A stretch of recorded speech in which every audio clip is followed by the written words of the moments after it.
That's so perfect. Oh, there's an obstacle.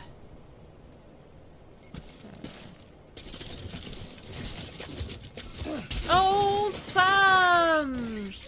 It's delicate.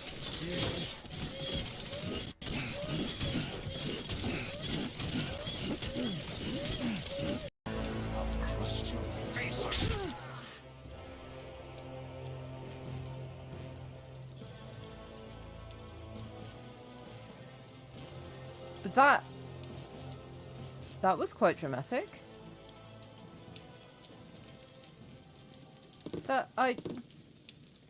Worry not.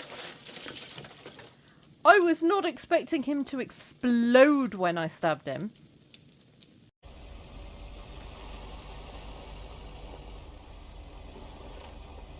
Ah! These cabins must be so cozy in the wintertime. Or cold. Probably freezing cold.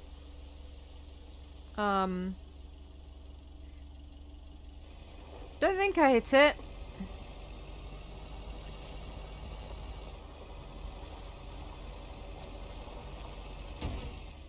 I hit that.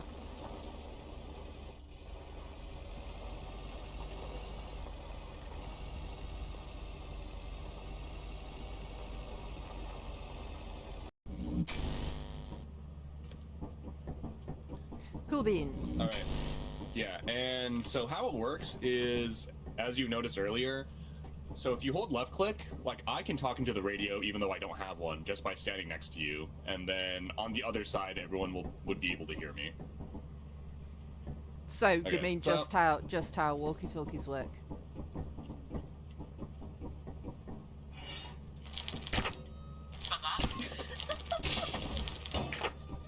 Murder! Murder! Murder! Ow.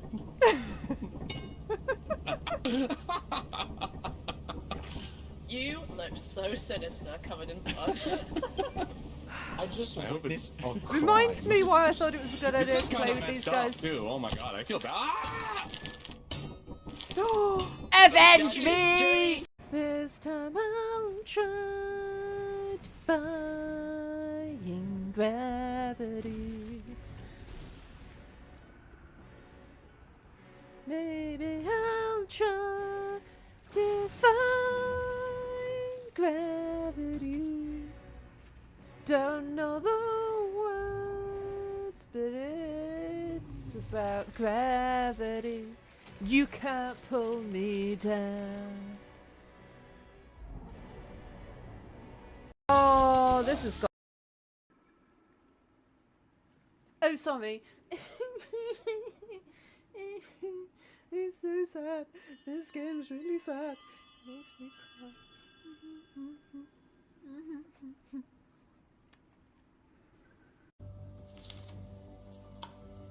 Don't think Dun's ready yet, but no.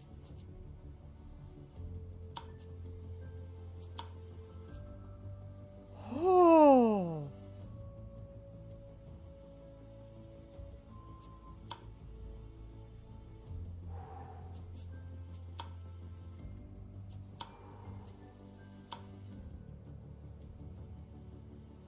That was a real life jump scare, that was. Blimey. No.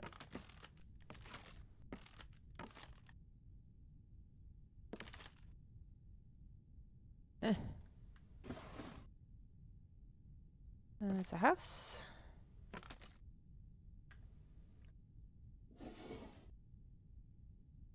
Okay. Ah!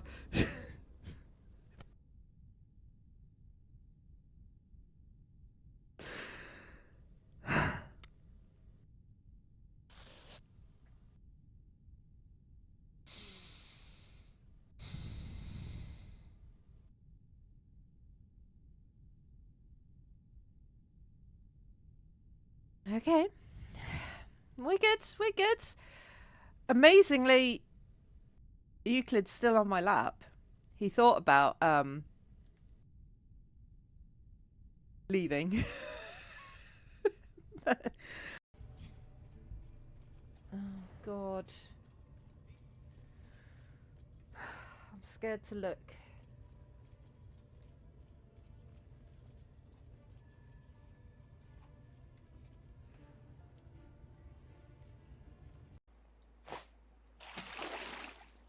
Damn.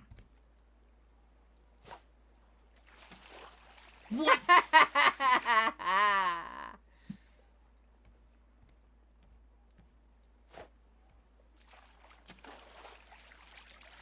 Now who's the best hooker in town?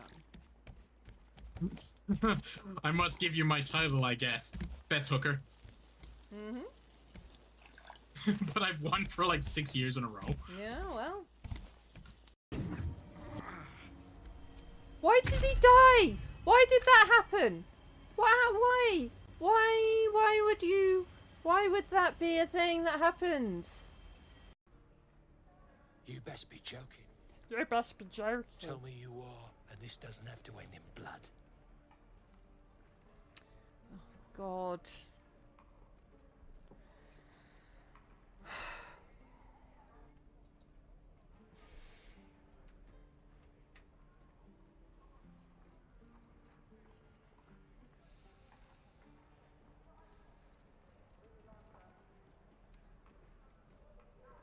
Alright, Panhorn.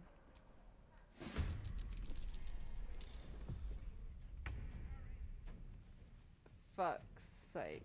I mean, he's down anyway. Hello? Oh no, hat. Gotta have my thinking cap on. Sherlock Sunday. Right. The plan is to finish this game today because, look, we're 41% of the way through. So I reckon we can get it done today if we use our brain boxes. We've all got our thinking caps on. I can't really remember what we were doing in it though.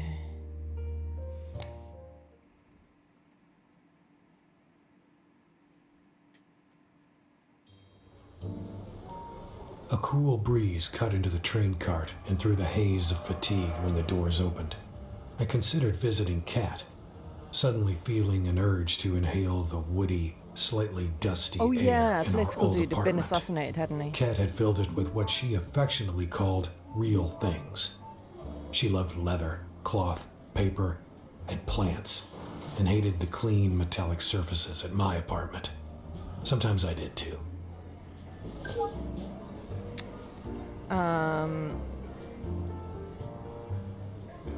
Why was that doing a doodly-doo?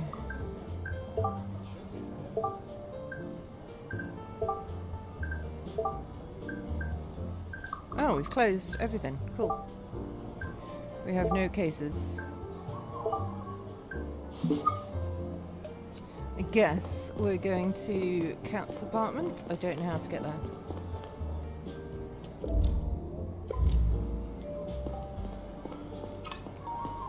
Outline mode on. I remember that that's the useful thing. Oh, we kind of do know how to get there because we went there to see our daughter, right? Oh, not this way though.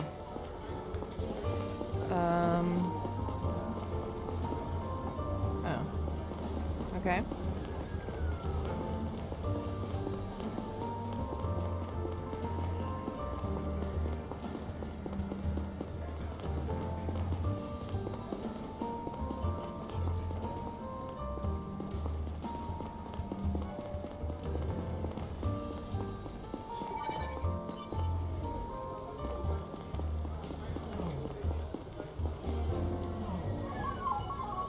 Is it in here?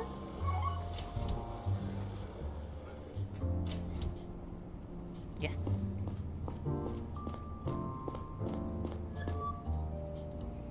Oh, hi Neil, what are you doing here? I just wanted to say hello to you or to Laura? To you. Really? Who are you? It's nice to see you too. Sorry, I'm just surprised. You want coffee? No thanks, I'm actually headed to bed. I'm just coming back from work, it's been a long night. Oh, that's rough. Wait, you didn't have anything to do with that shootout that's all over the news right now, did you? Actually, I did, but it was practically over by the time I got there. Oh my god, are you okay? They wouldn't have let me go if I'd caught a bullet. You don't say, I mean, are you emotionally okay? Was I ever? Okay, I get it. You don't want to talk about it. No, it's fine, sorry. I'm okay. Thanks for asking. What was that whole thing about? Nobody seems to know yet. Yeah, I can't tell you. But you'll hear it on the news soon enough. Okay. Well, I'm glad you're back in one piece. I have to catch the next train if I don't want to be late for work. But if you still want to talk tonight, we can grab a drink. I have to head right back to HQ as soon as I'm no longer a sleep-deprived zombie. But I'd like that, once things have calmed down a little. I got to run now. Hold on, one more thing. Laura wants to go to a party at one of her classmates' place tonight. I'm not sure if I should let her. She's only 14. But I feel like she has a hard time connecting with her peers, so this could be a good thing. What do you think? Let her go. Laura's very mature for her age. I'm sure she'll take care of herself. Yeah, you're probably right. I shouldn't be so anxious. Have we just doomed her to death?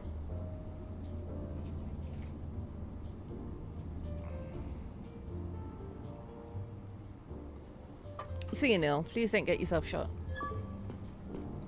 I mean, I will try my best.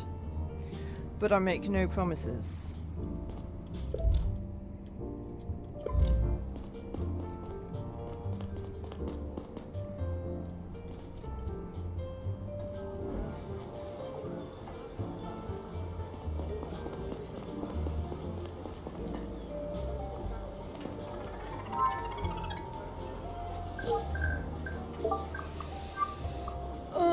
The giants are talking.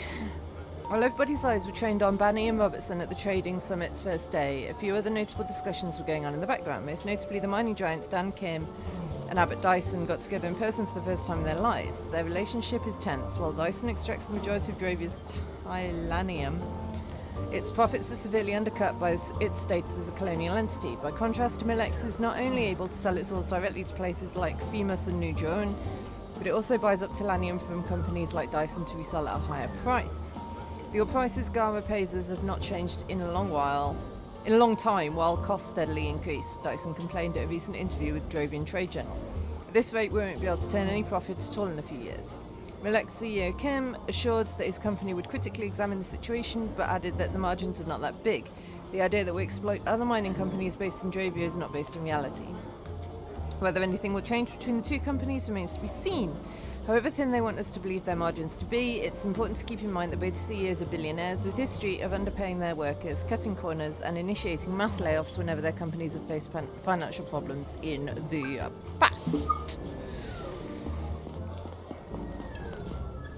Oh, hey, wait a minute. Huh? I know you. You're the guy who came to our flat yesterday. You told that old scumbag to leave my sister alone. I did. And he says I did too. We're on the same page. That was really nice of you, man. Didn't think you uppers would help out us Avians. She left this morning, chasing her dream. Glad I could help. I have to get home now. Have a nice day. Oh, my God. Bawatna's blessings, man. Is that like Bagagwa? We don't want to summon Bagagwa. If you know, you know. Thanks, you too. I kind of need both hands for this game, mister.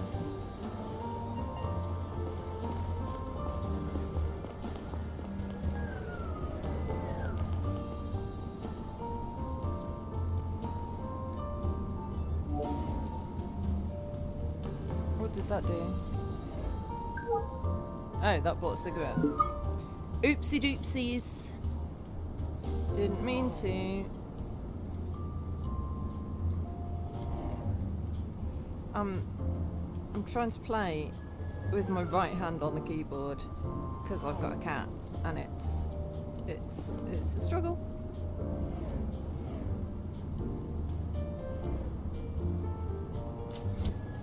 My right hand doesn't know where the WASD keys are automatically, like. I got into the elevator and leaned against a wall. Alright, you read it I then. was so tired in that moment that my reflex of emotional repression whenever I saw Kat didn't seem to work anymore. It hit me with an unusual clarity that, even a decade after it had ended, I hadn't ever fully let go of her. I wasn't sure what to make of it, whether to be happy or to finally push myself to it. I concluded that I would probably just go back to repressing it altogether. Yeah, that seems like the healthy way. Repress those feelings.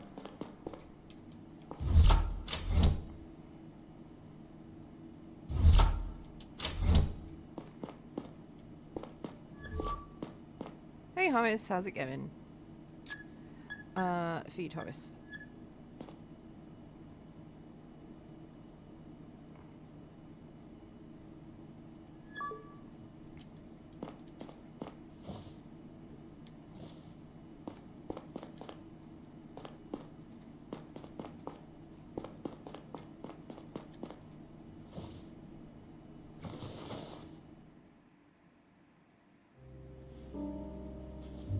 Waking up in the early evening was disorienting. I sat up on my bed and allowed the memories from the previous night to pour back in. Banny's body, the hotel, Lila, the shootout. I tried to put it all in an order that made sense and got on my way back to work. A hint of the good mood that had overcome me outside of the villa returned. Once again, it stemmed from what had made me join the CDI many years ago. The feeling of doing something instead of taking a back seat and waiting for death. There was a time when a lack of purpose threatened to consume me, lurking underneath meaningless daily routines and self-doubt sabotaging everything I did. Walking among the people outside, I felt even more alienated than usual. It was like they lived in another reality. Many were just getting out of work, looking to do some shopping, meet a friend, have a drink. Maybe I would find my way back to that reality one day. I wanted to, yet at the same time hated the thought of it.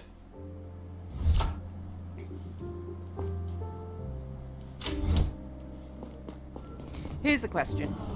Where does cause and effect happen for detectives being single, alcoholic, loners, antisocial, upset with the world, blah blah blah? Is it that that sort of a person is drawn to the life of a detective? Or is it that being a detective turns you into that sort of a person?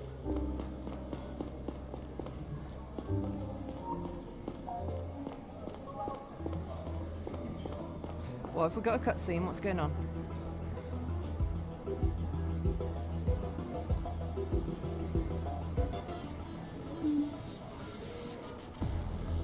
Oh, hello fellow citizens.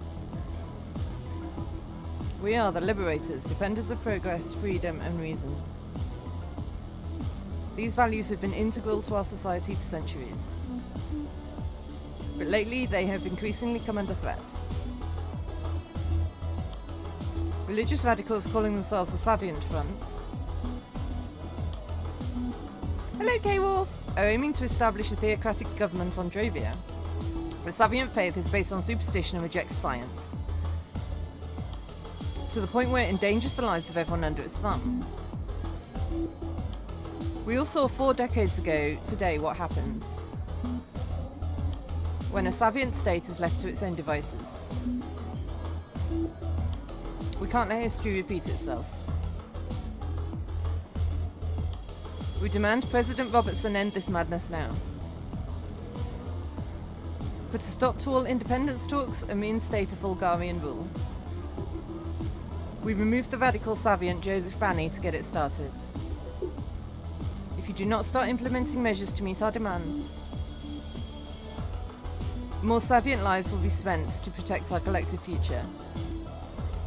The Savient population on Gara will be taken hostage until the Garian population on Drovia is guaranteed its freedom. We must stand up for them if our government wins. Await our next move within 48 hours.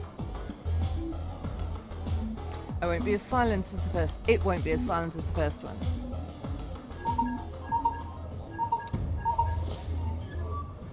Okay, what's happening? Were you here last week, K-Wolf?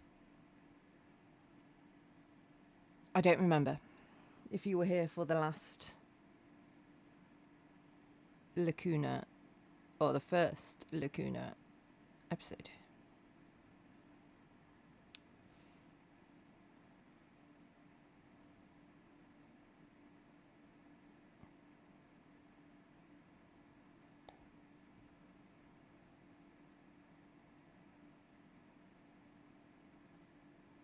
You were here. Okay, cool. So, you've basically missed nothing. We basically just went home and went to bed.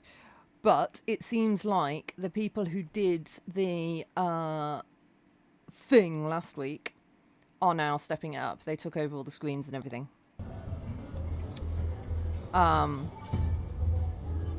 So, yeah. Comrade, did you see that? Yeah.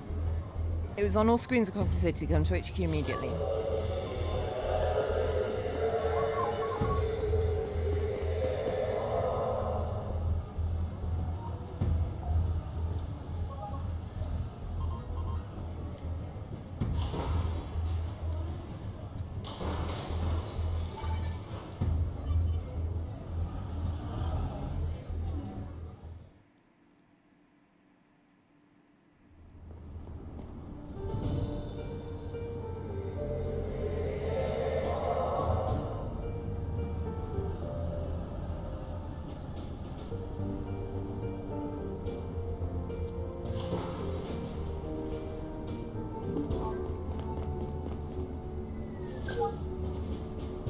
Why does that do a beep boop when there's nothing new?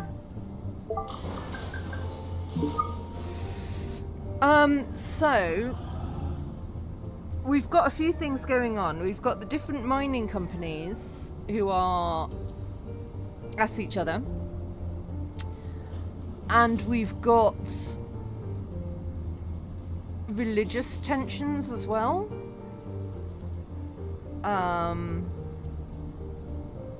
I don't know if there's multiple underground organizations. I think there's only the one that we know of so far. That one that... Unless I've forgotten something. Which is possible. Wait, where am I going? How do I up? Ah, yes. Stairs.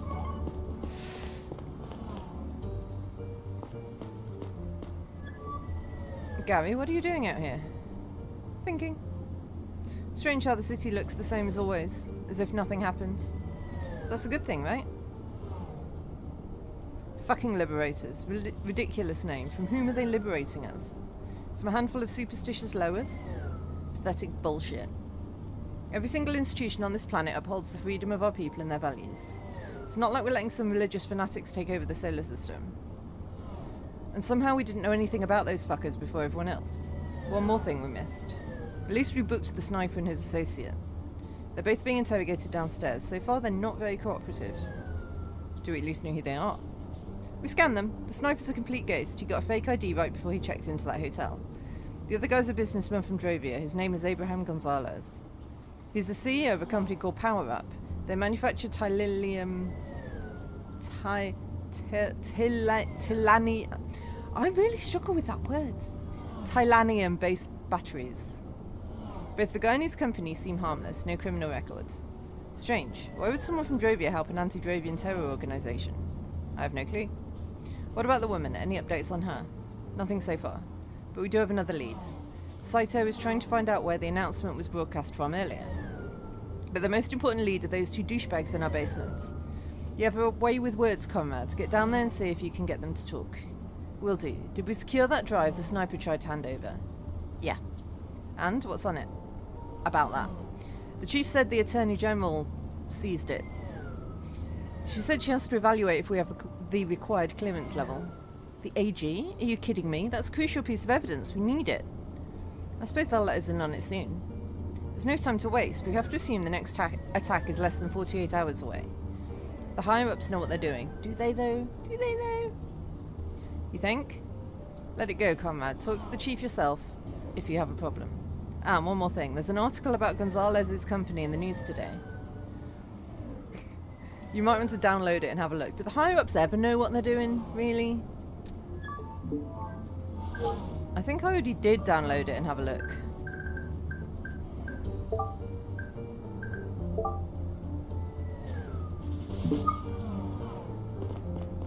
I think it depends how high up the higher-ups are.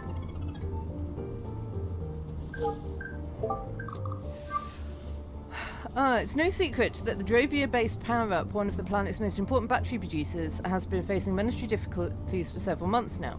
Technological developments over the last few years made titanium the most efficient material to build high-performance batteries, overtaking lithium and others by far when it comes to battery life and weight. However, since Dravia is a Garian colony with no economic autonomy, Power-Up doesn't have the right to buy its titanium directly from mining companies based on Dravia. The latter are forced to sell the resource to Gara, which in turn sells the titanium to all companies processing the material, including those on Dravia. In light of this development, it's become increasingly difficult for non-Garian companies to keep prices competitive. This has put Power-Up, like many others, in an increasingly difficult spot. It did not come as a surprise, therefore, when its CEO and founder, Abraham Gonzalez, publicly supported the cause of the Dravian fight for independence last week. As a representative of the Association of Dravian Electric Companies, he accompanied Minister Bani on his business trip to Gara to defend the interests of his industry during the discussions between Dravia and Gara. So, I don't know if I'm getting confused.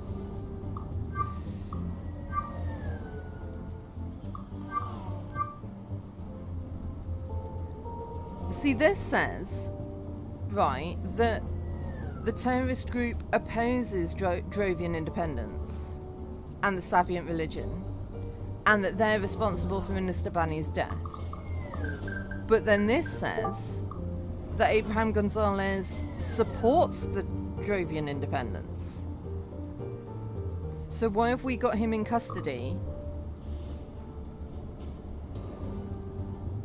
for Banu's death? I'm doing a confuse.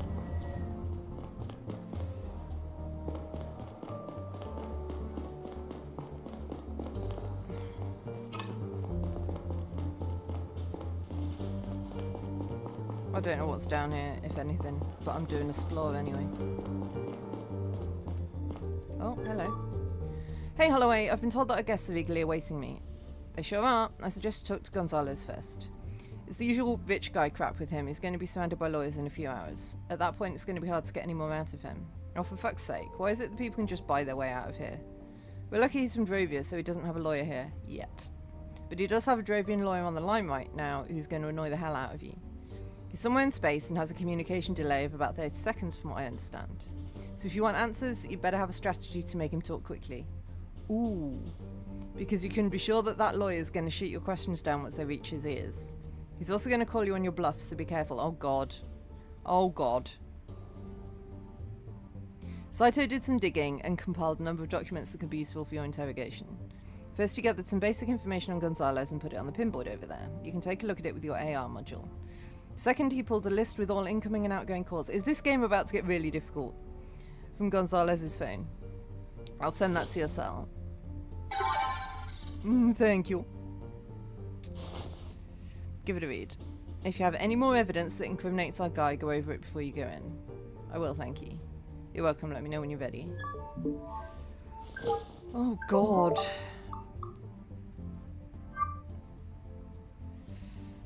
Okay. So when was the crime?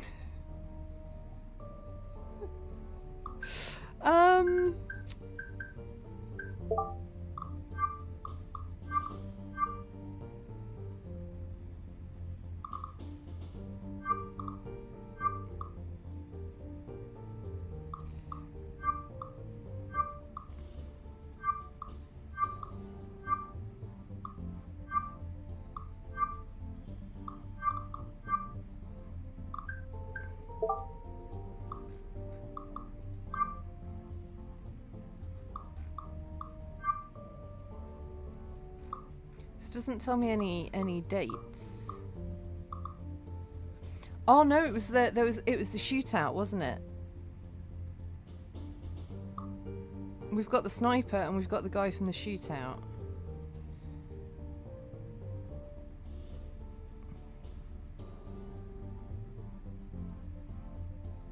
Big guy jumped out. So these were the two people that were. So it was the sniper and the other guy, the shootout people.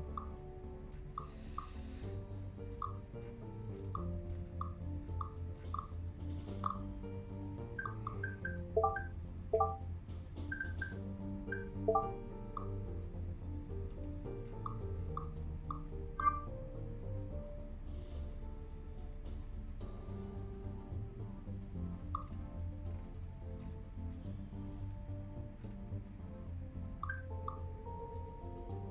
think.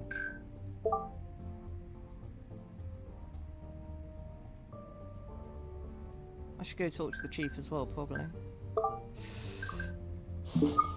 Okay. Didn't you say there was a pinboard somewhere with stuff I can look at? Ah, this. Okay. Abraham Richard Kenneth Gonzalez. Date of birth 1790. Place of birth New Duran. Single. He's a Savient. Dravia Sector 1. Degree in engineering. Blah, blah, blah, blah, blah. Okay. Does that help me in any way?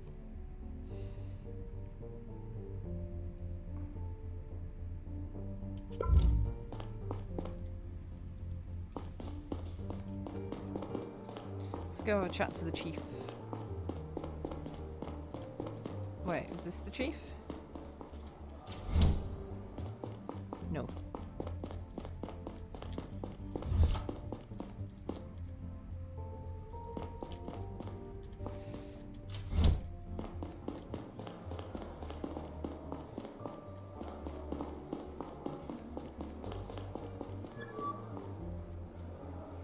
You can rest assured we know what we're doing. I didn't question that, but that data is one of the most important pieces of evidence we have right now. The Liberators said that their next attack will take place in 48 hours. That's pretty damn soon. We really need to take into account everything we've got if we want to catch these guys in time. I already told you that the contents of that stick won't help you find them. How can you say that? Having a better idea of your enemy's motivation is always important. And you know that. You yourself were director of the CDI for over a decade. Liam, please. I've got a lot on my plate right now. I don't have time to discuss this over and over again. The data is about something that happened during your time at the CDI, isn't it? What are you talking about? I looked at my source history and saw which folder that woman navigated to. I don't have the access rights, but I'd really like to know what's in there. There was a lot going on in 1800. Let me be very clear, Liam. I can't work with the chief who doesn't trust my judgment and questions my orders.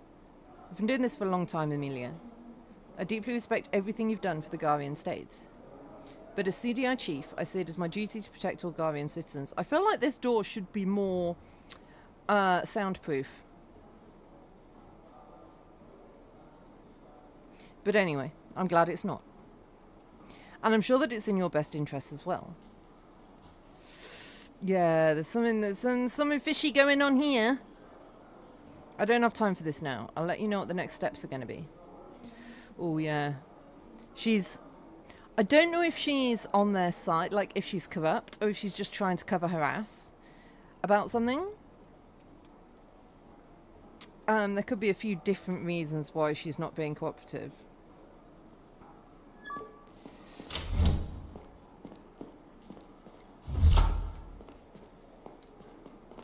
Can I talk to her? No. Hey dude, I'm so glad you don't have a soundproof door. What's the AG doing here? I was wondering what the AG is doing here. We had a little discussion about a plan of action, nothing you have to worry about. Or was it about the data? Honestly, I don't understand why parts of the puzzle are being kept from us. It makes no sense. I agree.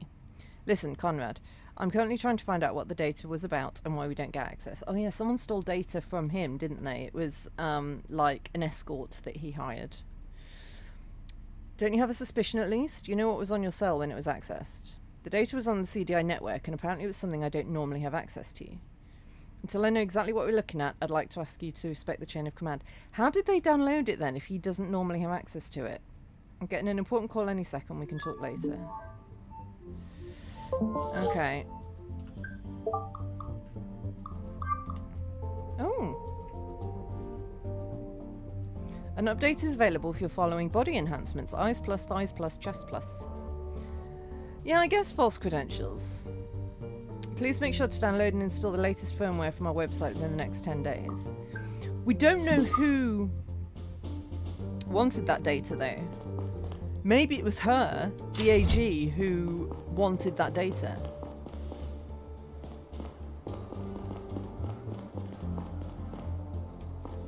Maybe she set all that up so that she could get access to that data.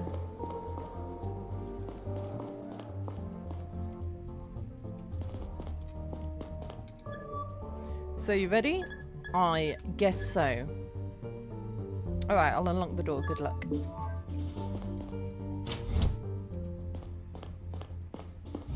Hello! I don't know what I'm doing.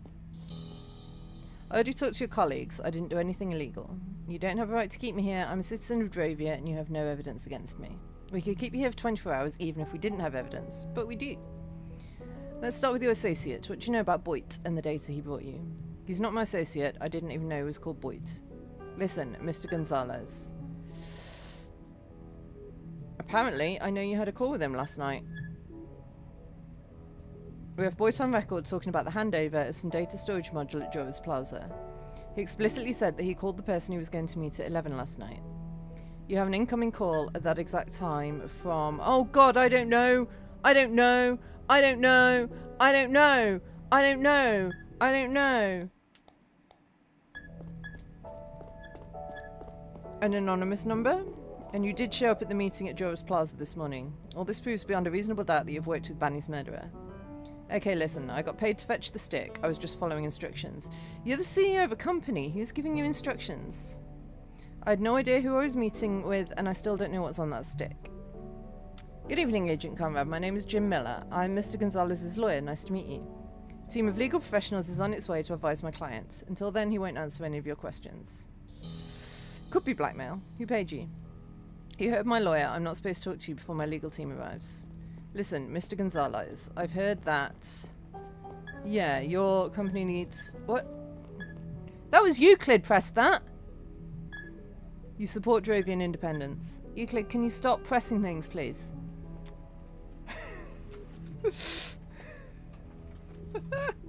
I mean, you happened... Yeah, you did. You pressed the right thing. That was good. You're a good detective. But I'm a little bit worried that you might make a decision that I don't want to make. Okay? Yeah. You can help. But no pressing buttons, okay? You haven't even got a thinking cap on, so... I don't know how good your advice is right now. Okay? Do we have a deal? Do we have a deal? Oh. No deal. He's gone off in a huff. He does want to play.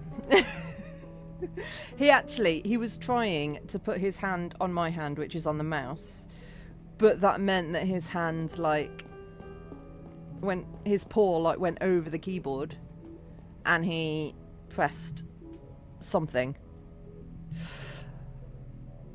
You publicly stated your support for the Drovian fight for independence. So I'd actually be surprised if you were involved in Banny's assassination. You have the opposite of a motive. Yet here we are, but you still have a chance to clear your name. If you help us crack the case, the public might never learn about your connection to Banny's murderer. Shit, I told you I didn't know anything. I was contacted anonymously a few weeks ago, shortly after I booked my flight to Gara. I was told to pick up a storage module here and send its contents out on my way back home. Send it where?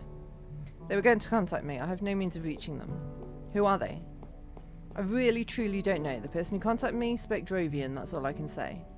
Wait, so whoever put you up to this is Drovian? Why would they work with an anti-Drovian terror group? I don't know, but I'm 100% sure they were from Drovia. I mean, not everybody from Drovia would be in support of Drovian independence, right? There'd be people on both sides there. Whether for personal benefit or some, I don't know, higher, more lofty goal. But yeah, you can be from Drovia and still want Drovia to be part of Gara.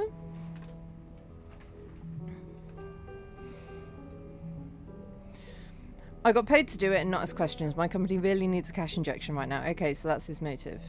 Mr. Gonzalez, I urge you to stop answering questions before your legal team arrives. You are complicating things for yourself and for us. My God, calm down. It's not like I've said anything that incriminates me.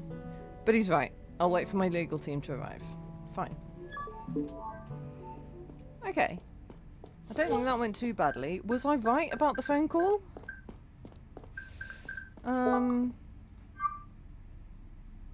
Yes. Whew.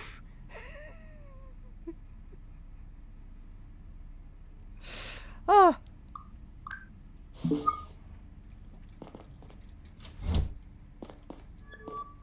So, how'd it go? He doesn't seem to know much, which in itself is interesting. Well, it's more than nothing. Good luck with the other one. He's a tough nut to crack. Hasn't said a single word yet. Not sure if he has an emotional reaction to anything. We know nothing about the guy. He's a complete ghost. If you have any evidence that could be useful, though, you should go over it before you talk to him. Let me know when you're ready. Do I have any evidence?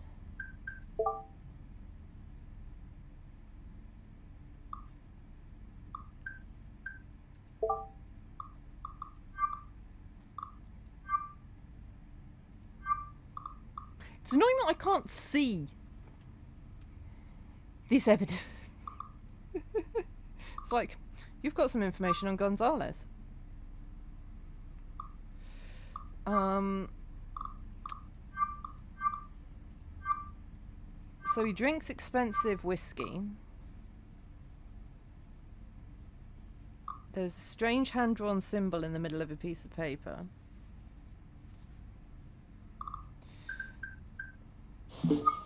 I don't know.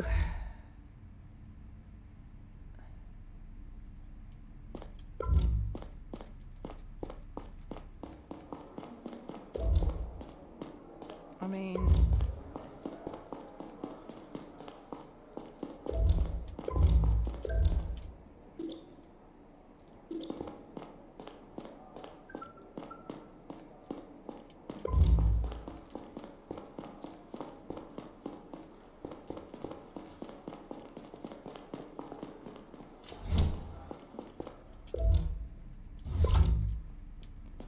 fine. I don't know. I don't know what I'm supposed to know. I don't know what's useful. I don't know what's helpful.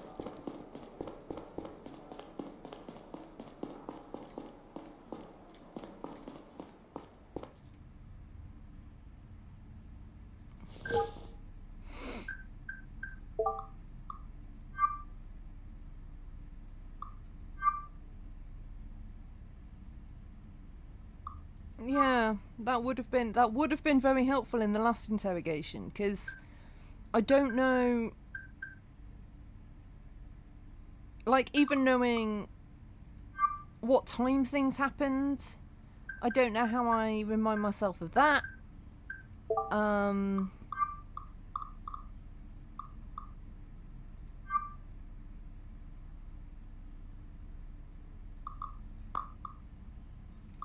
Like, it says he got the storage module from Boyd, but I mean, who's Boyd? Ah, the sniper's fake name, his real name appears to be Boyd. So why can't I look at Boyd here? Like, I think this was definitely, like,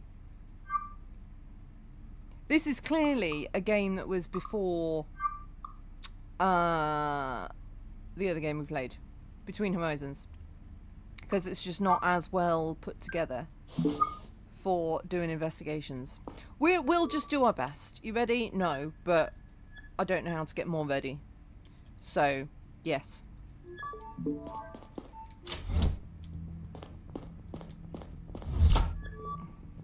Hello, Mr. Boyd. Do you have a last name, or is that your last name? Can I check?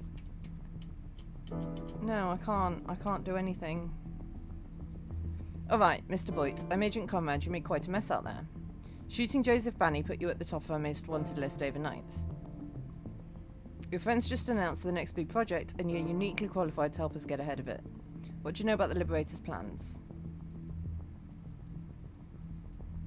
Okay, how about this? Zora? What's Zora's role in all this? Zora? That's right, Zora, the woman you met last night. I don't know any Zora, but I know you do.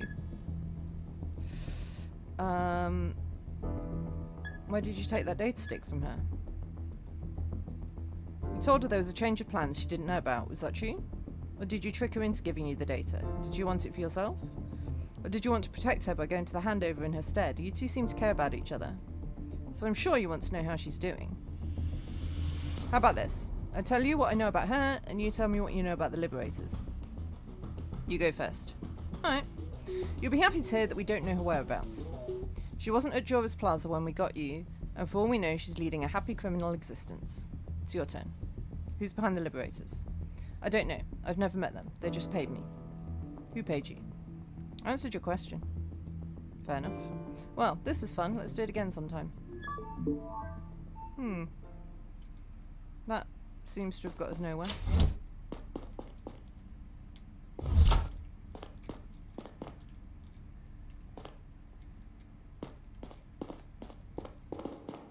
Where is Saito? Saito. Shoobadoo. There. Evening, Neil.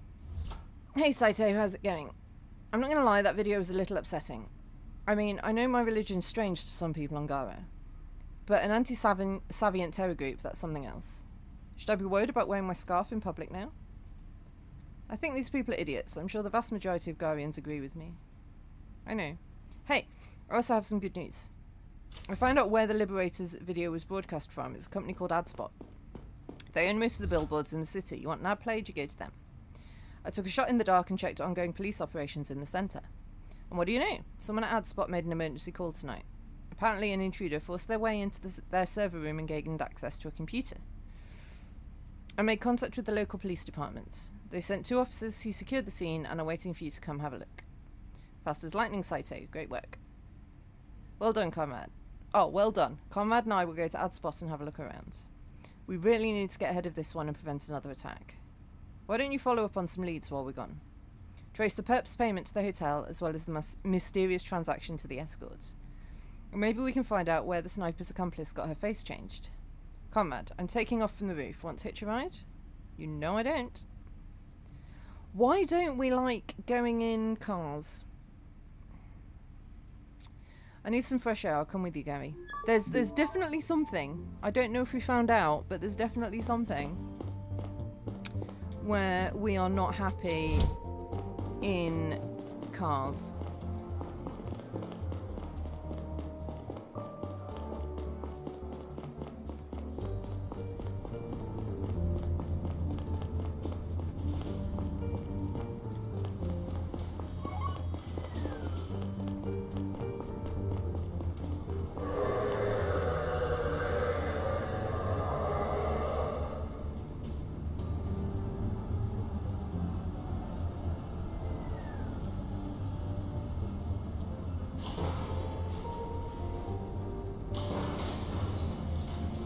I mean, presumably a car accident.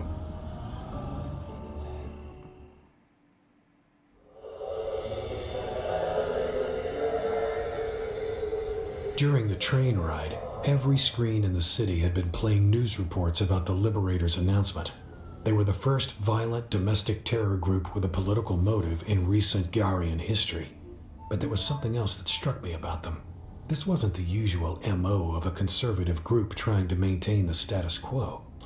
It felt much more like revolutionaries hoping to effect change by resorting to drastic measures. Yeah, it feels like if you want to keep things as they are, you don't assassinate people and stuff. That definitely feels like a group that wants change.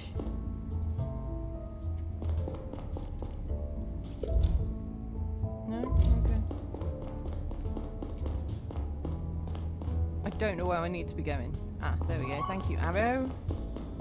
Get in line, get going. Okay, I shall. Oh, no. There's a lot more glass lying outside than inside. Ooh, so somebody broke out, not in. Interesting. He seems pretty nervous about his boss. Hey, Conrad, this is Officer Wong, my colleague Neil Conrad. Thank you for filling me in, officer. We'll take it from here. The security guard who called the police is still inside. Let's go talk to him. He works for a security firm named Cox that was contracted by AdSpot to monitor their offices at night. I already informed their CEO, Albert Cox, about the intrusion. Was it an intrusion or was it an extrusion? I brought his secretary. She told me that he's been at a business meal since 5:30. But she said she's asked him to return to the office for questioning soon. First, let's hear what the guard has to say. I'm not panicking. You're being careless. I want you to promise me that you stay home today, okay? Oh, the officers are here. I'll call you back later. Good evening, Mr. Brown. We need to ask you a few questions. I really don't understand how it happened. I was just getting a coffee in here and then... I mean, I can't have an eye on all the rooms at the same time, right? It wasn't my fault. Calm down, sir. We're not accusing you of anything. My boss won't be happy at all when he hears about this. Could you tell us what happened from the start? The broadcast began around 6 o'clock. Where were you at that time? As I said, I'd left my post at the front desk for a short break and was having a coffee in here. I heard the sound of shattering glass and I ran looking for the noise. When I arrived in the server room, I saw the broken window and the video playing on screen. I stopped the broadcast as quickly as I could. It all just took a few seconds. Hold on. They managed to climb in, log into the computer, and start that video within a few seconds. Seems that way. Did you see anyone when you entered the server room? No, it was empty. I went to look outside, but they were already gone. So to be clear, the video could only have played for a few seconds, no more than 10. And if you stop it here, it immediately stops everywhere.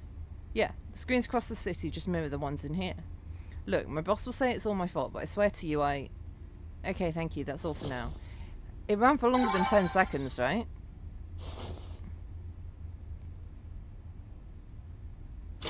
My instinct is he started the broadcast.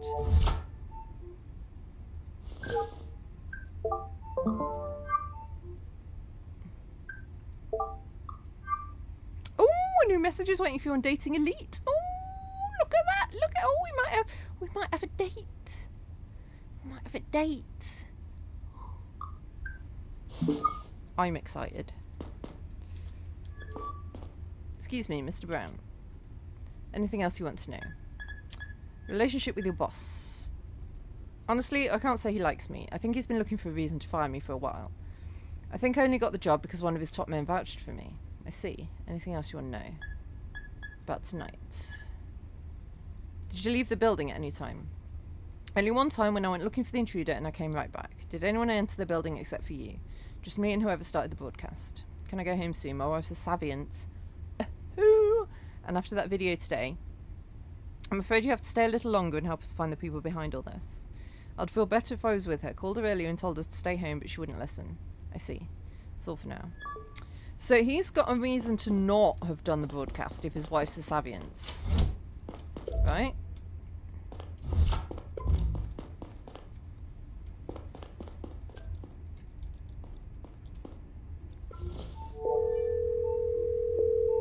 What am I doing? Hey Saito, could you do me a favour? Of course, shoot. There's a presence sensor at the entrance of AdSpot's server room. Any chance you can pull its data from around the time the broadcast was started? Give me a sec, I'll check.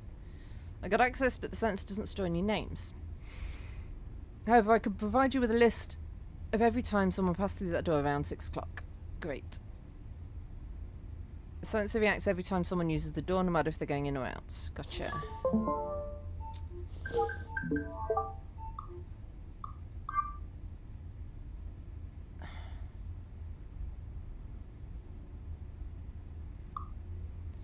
So the door was opened just before 6, and then twice just after 6.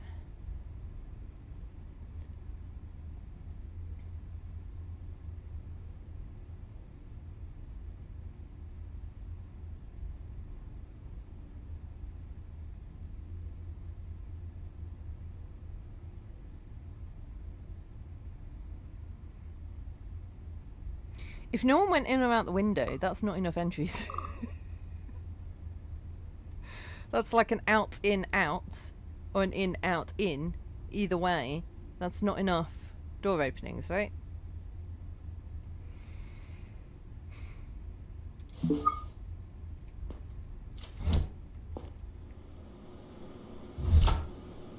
Yeah, 2 people going in at once and then going out, maybe. This must be the computer they used to broadcast the video. Okay. Not this one. Looks like someone smashed the server room window. Yeah, but from the inside.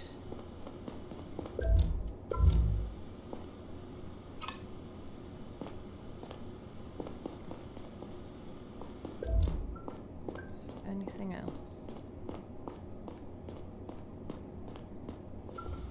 Nope.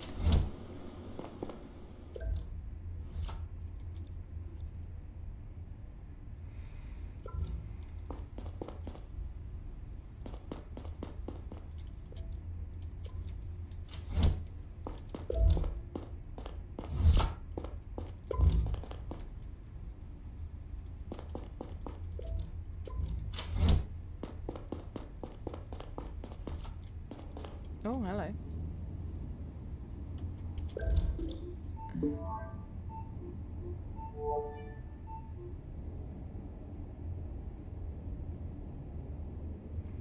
Cox Security Services.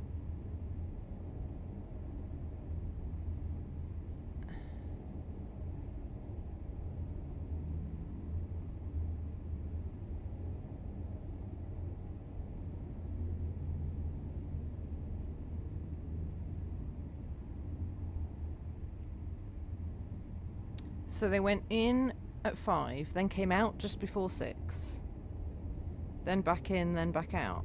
Or the other way around. Out, in, out, in. Because they're in now. Right?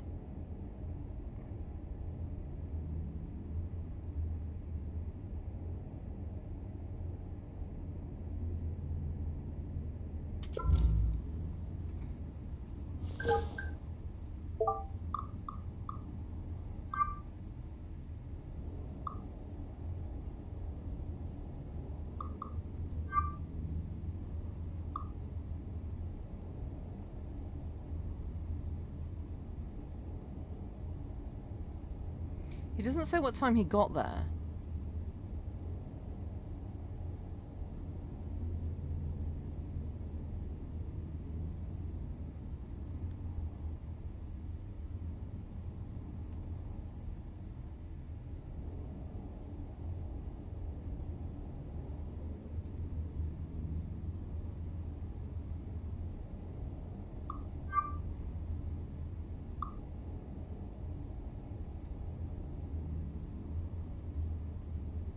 Cox has been at a business meal since 5:30. Does that match with where?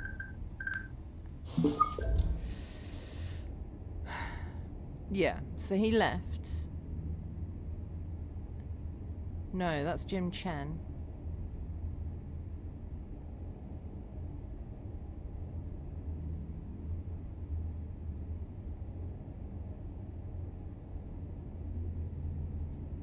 Is Jim Chen the boss?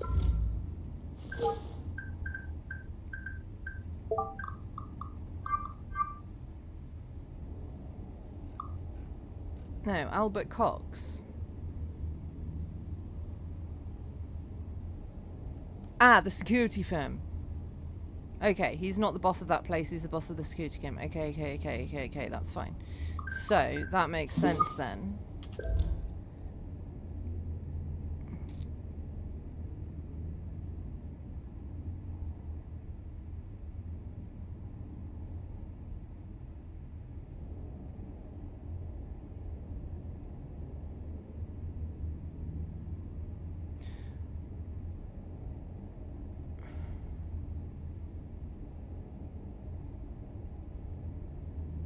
So, maybe, because there's not enough, and I feel like there's not enough here either. That's like an in, out, shake it all about. What if it was like an in, out, or an in, and then he went and did the thing, went into there and smashed the window and went in. I don't know why he'd go out the window when he'd smashed it. And then I wish I could have them both up at the same time. I'm going to take a photo of this on my phone.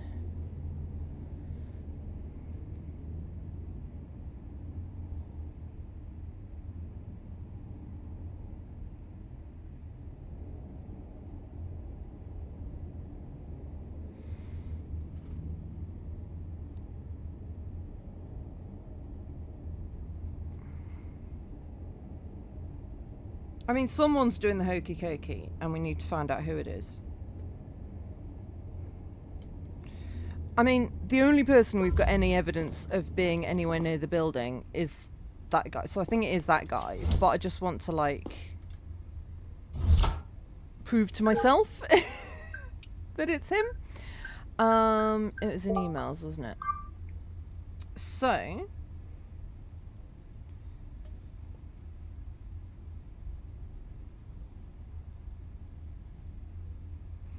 that works.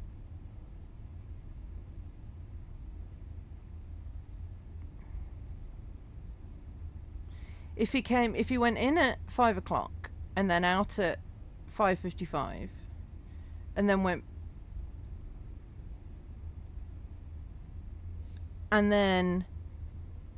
went out through the door of this. He went in through the smashed window, out through the door, then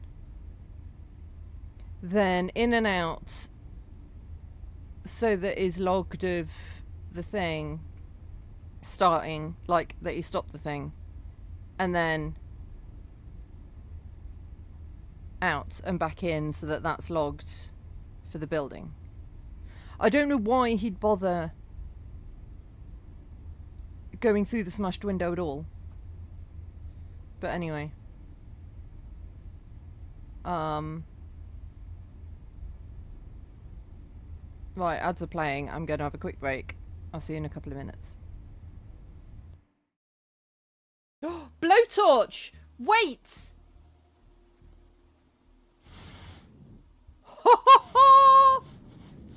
I didn't need a hint. I remembered what I've got.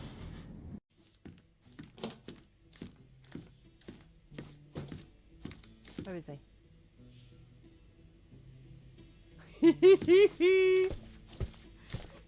You right, John? John has wares if you have coin.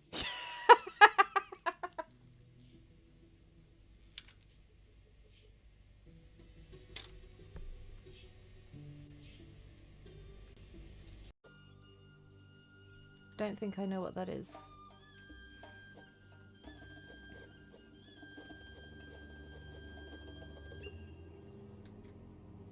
Oh, kebab. Yeah, kebab's good. What? Who's on fire? Where's on fire? What's on fire? Ah! Oh dear.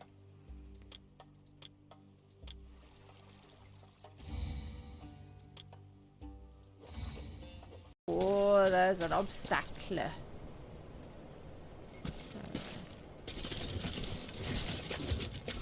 Oh, Sam! It's delicate.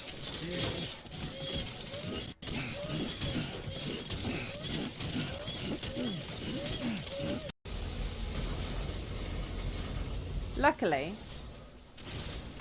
as we all know, I'm a very skilled driver.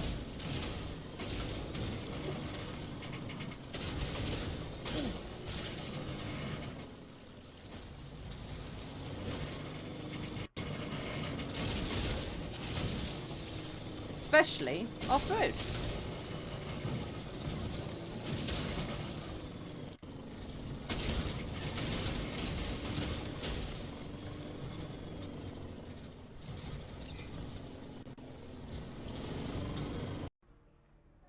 You best be joking. You must be joking. Tell me you are, and this doesn't have to end in blood. God.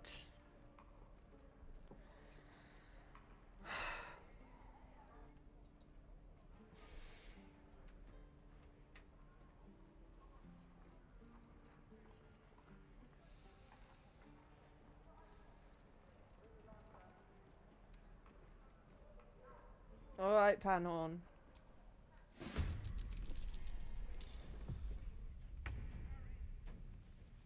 Fuck's sake. I mean, he's down anyway. What's the next line? You're a delicious... You're a... Right. Does that make sense, what I was saying before?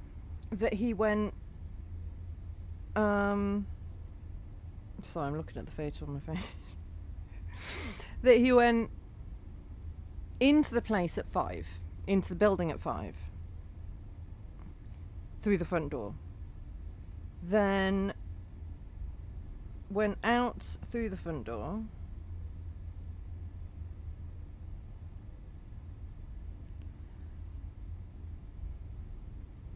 at 5:55. Hi Vinny, how's it going?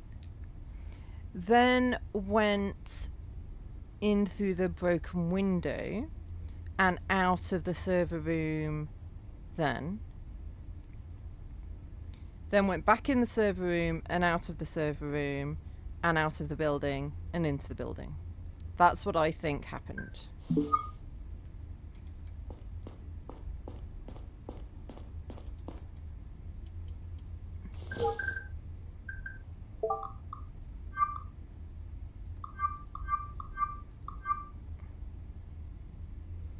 Brown, Cox, Moore, or Chen? Who's more?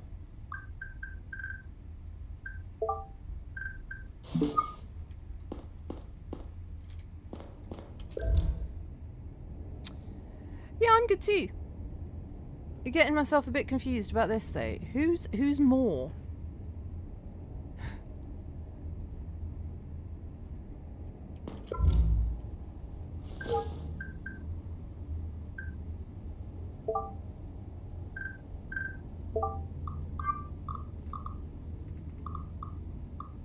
We haven't got anyone called Moore.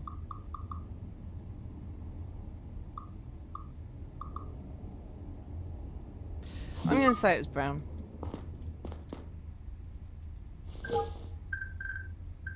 I can't find any evidence that it was anyone else. I have Chloe hair. I do. It's blue. It's always blue. Unless I forget to dye it sometimes. And then it's not blue anymore. Goes back to blonde. I basically have found no evidence that anyone other than Brown was there, but I can't... Okay, so I can't do that. So in that case, and I can't talk to him, so there must be something that I haven't found then. Ah, I can talk to him some more. Excuse me, Mr. Brown. Anything else you want to know? About the door cards. I saw that you used a door card to enter and exit the building. Yeah, Cox Security has 2 door cards for ad spot. This one and another one in the locker at our office. Only our boss, me, and the other guard assigned to ad spot can open it. They're not personalised or anything. We just grab one at HQ before we come here. Who's the other guard? His name's James Moore. Oh, hello. He's been working for the boss for a long time. We alternate shifts here at ad spot. Today's my turn. I see. That's all for now. Okay, so that means that it could have been...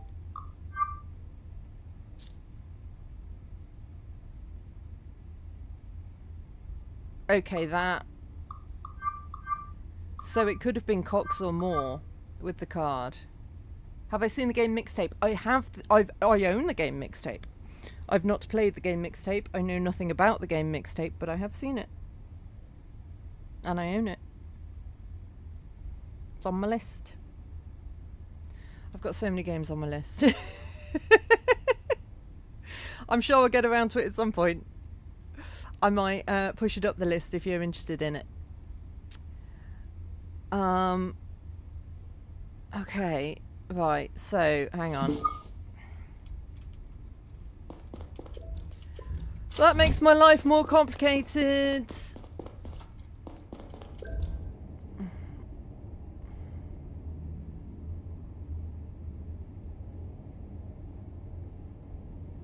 So in that case, if we say that that was him going in, that was him going out and back in again, that was someone else going in, and then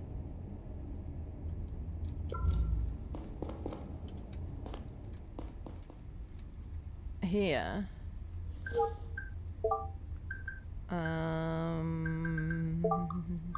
that was the someone else going into the room, then they broke the window and left.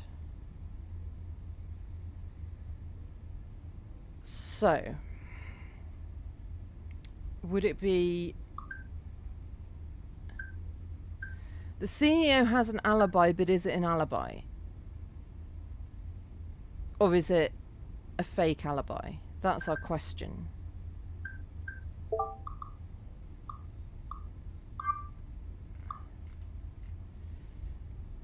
He's been at a business meal since 5:30. So I guess that has to be confirmed, because if it's not confirmed, then we've got no way of knowing. So I guess it has to be the other guy, Moore, who we know nothing about.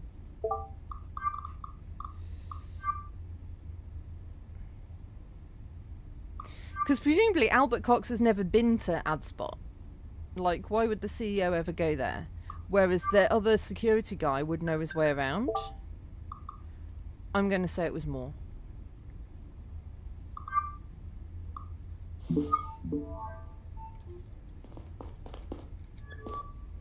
Took a look at the broken window. There's a lot more glass lying outside than inside. I'm pretty sure it was smashed from the inside, not the outside. You're saying they broke the window to get out, not in? Exactly. I think whoever started that broadcast walked in through the front door, played the video. We got it right, I think. Smashed the window, climbed through it, and ran away. Why break the window at all then? Probably to conceal the real way they got in. If our perp entered through the front door, they must possess an AdSpot door card. That leaves us with a limited circle of suspects, apart from the employees of AdSpot. 3 people from Cox Security have access to the door codes as well. Cox himself, Brown, and his colleague Moore. Moore works here as well. He and Brown take turns surveilling the facility. Any idea which of them started the video? Yeah, someone with a Cox Security door card entered the building at 5:55 shortly before the broadcast began. Can't have been Brown. He passed by the door 3 times since he arrived, which placed him inside. Yes, it does. Couldn't he have climbed back in through the broken window to avoid the scanner at the door? Yeah, but why? No, that's evident from the data at the server room. Saito pulled it for me. There's another scanner there. Only 2 people have access to Cox's door cards, James Moore and their boss. Cox has been at a business meal since 5:30, so Moore is the only suspect left. Yeah, good work, comrade. I'll send a unit to arrest him immediately. You and I should pay his boss a visit and see what he has to say. He should be back at his office by now. I'll send you Cox's address. Get to the train. I'll meet you there. Roger, roger.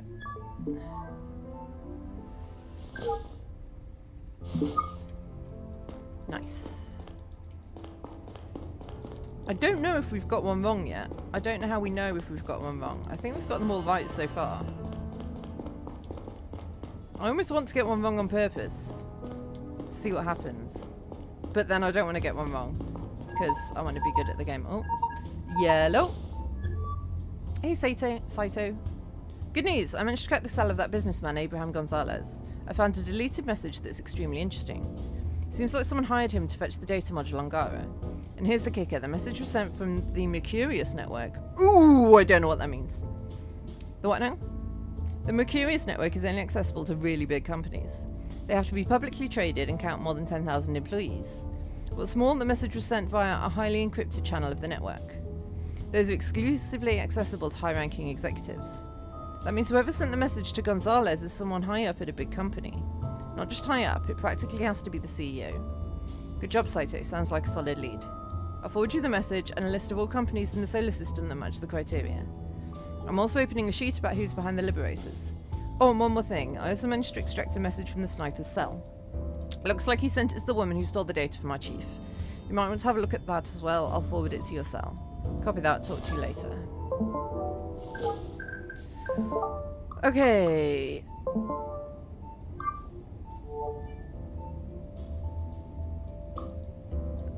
It's gonna be something to do with Telanium, right? Milex is on the list.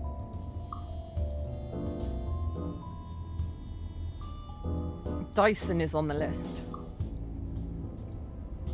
My instinct is Dyson. Dyson want them to be independent, right? So my instinct is Dyson, but that's just an instinct. Mr. Gonzalez, as promised, I'm sending you more detailed instructions for the mission on Gara.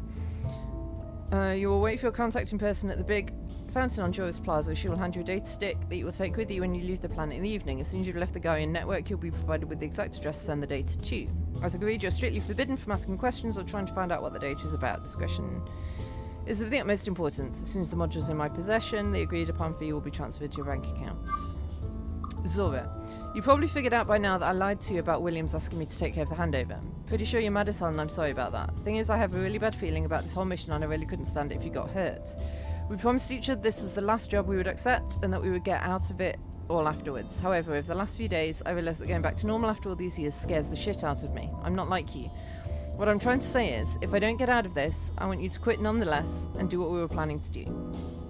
I'm sure it will make you happy, maybe not immediately, but surely after a while. If everything goes as planned, I'll be with you in no time, and I'm sure I'll find a way to get used to normal life. If it doesn't, don't look back and don't come looking for me. Boit. So I think...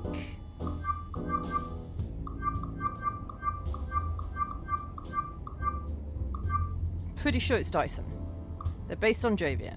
They belong to the mining specialty and specialise in Tilanium. Do we agree? Do we have any other ideas? I can't submit it yet. So I guess there's more that we need to do. But that's my thinking.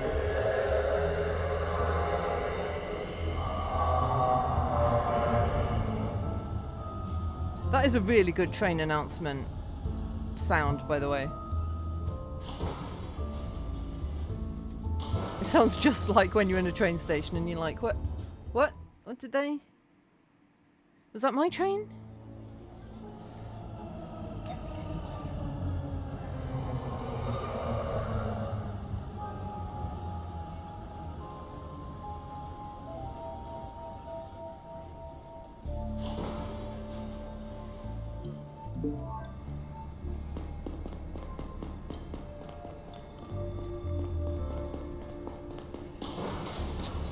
My outline mode turned off again. Yellow. Hey, Gammy. Comrade, I'm having car troubles, but I'll be there soon. Car troubles, huh? Save it, Comrade. This is literally the first time you got somewhere faster than me. While you're waiting, you could swing by the restaurant where Cox presumably had dinner and check his alibi. We asked for them to send over tonight's surveillance footage. They said their camera is unfortunately broken right now. Seems to be one of those locations where privacy is part of the service. The restaurant's on the layer above Cox's office and the train station. Go upstairs and take a left. You could have a chat with his wife if she's still here. Her name is Yvonne Cox. Roger, roger. See you in a bit. I'll give you a call when I have an ETA. Am I on the restaurant level then, or am I on the Cox office level?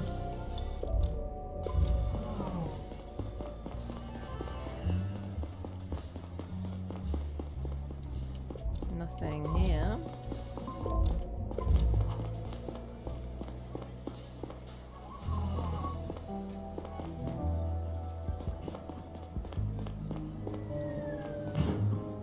What is that?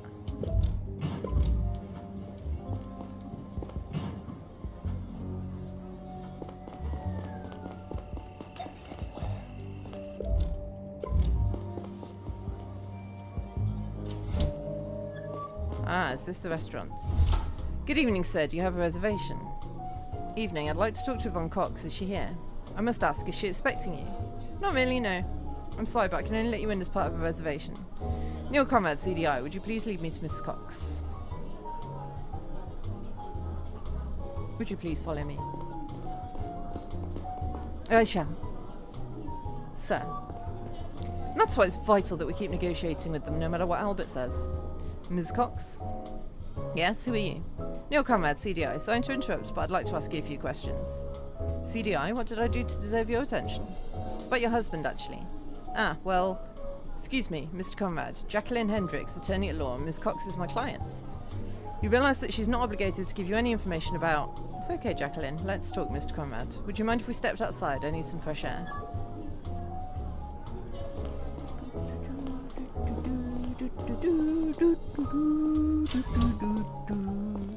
Jacqueline is a little overprotective sometimes. That's how you know a lawyer's worth their salt. You said this was about Albert. What is it you want to ask me? I was wondering if you'd tell me where your husband was around 6 o'clock tonight. We met here with Jacqueline at 5:30 and discussed some business decisions over dinner. About half an hour ago, Albert got a phone call and excused himself. That was us. Sorry for interrupting your dinner. Did Mr. Cox act in a strange way? Did Mr. Cox act strange in any way over the last few days? I have no idea. Last time I saw him before tonight must have been 2 weeks ago. Albert and I don't live together anymore. We've all but separated. You're getting a divorce? Maybe. It would be very complicated for our businesses. I see. Well, that's all for now. Thank you for taking the time. So he's got an alibi from someone who is not necessarily that biased to give him an alibi. Gary, what's up? I'll be there in 10 minutes. What about you? Did you talk to the wife? Yeah, she corroborates his alibi. Do you believe her? I didn't have the impression she'd lie to protect him. Their marriage is apparently more of a pragmatic arrangement at this point. I see. Listen, I got bad news. Moore's not home. He's on holiday, according to his wife. She said he went to Manami Tree Resorts. We're currently trying to confirm this and get a hold of him. Why don't you go talk to Moore's wife, see if you buy that story. Saito says that you're very close by. Move up a layer or two and make a right to leave the market. You should find her apartment there. Come back down to Cox's office when you're done. It's right near the train station. I'll be there in 10.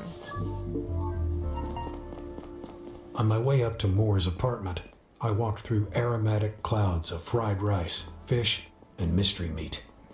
I'd been down to Paloon Market once before, with Catherine. It almost surprised me to see that none of the platforms had collapsed in the years since. People were still selling the same junk, some of it probably stolen halfway across the planet.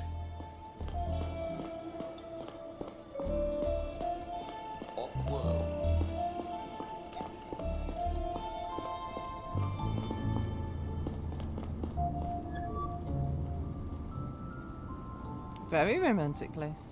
Anybody home? Who's there? Agent Neil Conrad, CDI. Already talked to your colleagues. I know. I'm sorry to bother you once more. You said that your husband went on a vacation, is that correct? Why don't you come in? It's a little bit weird that someone would go on a vacation without their wife. Although, I mean, I suppose if two people in a couple like very different holidays, then you could. Or if you're having a holiday with your friends, then that's fine. Of course. James went to Manami Tree Resorts. His flight left last night after work. Is there a way to contact him? He left his cell here because he wanted some peace and quiet. What exactly do you want from him? I hope he's not in trouble. Why would you say that? Does he get in trouble a lot? No, not lately. Wouldn't everyone be worried about the CDI knocking on their door? Not lately. Does your husband have a criminal record? He made some mistakes years ago and he did his time for it. What did he do? His boss asked him to make a delivery of illegal substances. James got caught and his boss said he knew nothing about it. Who was his boss at the time? Not Mr. Cox, I suppose. Oh, it was Cox, all right. James was in prison for almost a year and went right back to working for him. He didn't hold a grudge at all? Let's say he didn't have much of a choice. It's hard enough finding a job nowadays, even more so with a criminal record. Thank you. If your husband gets in touch, tell him to contact me. Here's my cell info.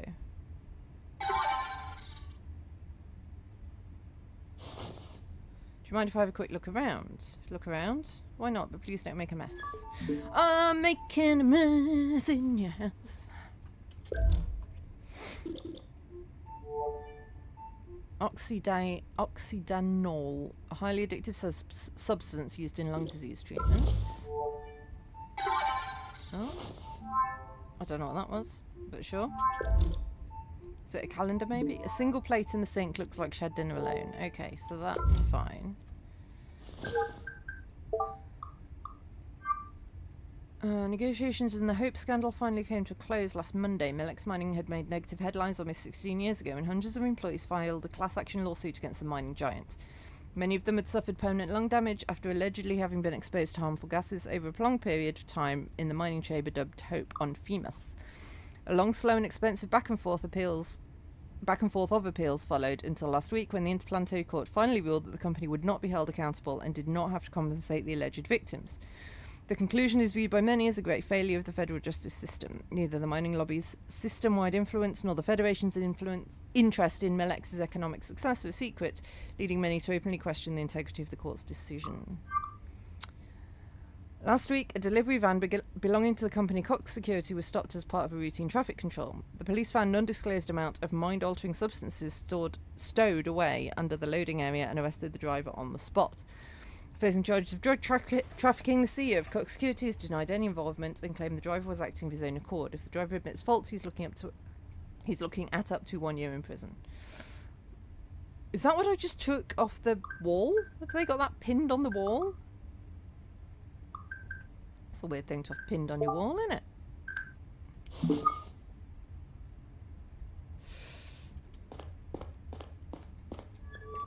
Excuse me, Mrs. Moore, I have another question. Where did you frame those 2 news articles? They're important to James and me. They remind me of things we shouldn't forget. Ah, the lung disease stuff. So, they are in trouble with... Like, Cox has fucked them up and Miller has fucked them up. What things? I'm sorry, but that's really private. Could I ask you to leave now? I'm tired and need some rest. I see, thank you. So I presume she's got the lung disease because the medication's there. And he's got the criminal record because of Cox.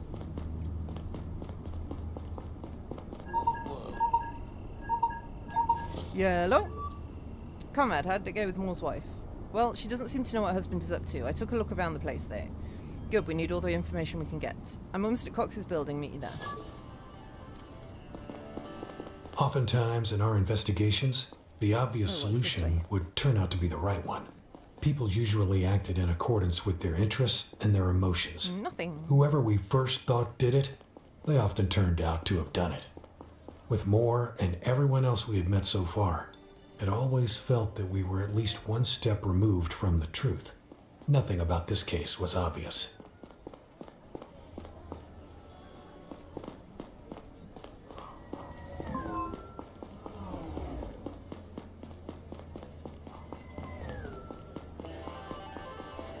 Let's just buy cigarettes.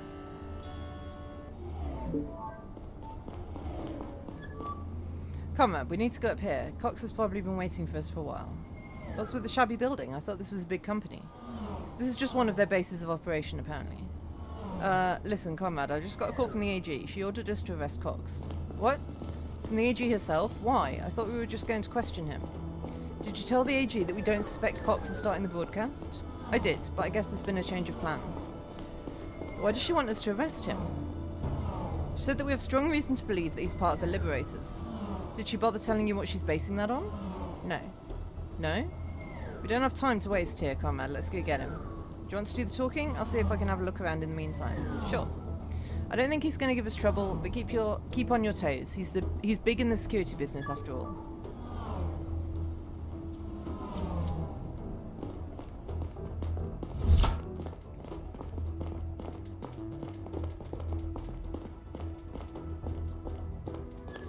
What's that in there? Good evening, Mr. Cox. I'm Agent Long and this is my partner, Agent Conrad. Good evening. I'm sorry I don't have more chairs in here. We'll stand. I heard there was a break-in on Mr. Brown's watch. I didn't expect this sort of slip-up from him. I apologise. We're not here for him, actually. Mr. Cox, you're under arrest. You're suspected of providing support for an interplanetary conspiracy. I see.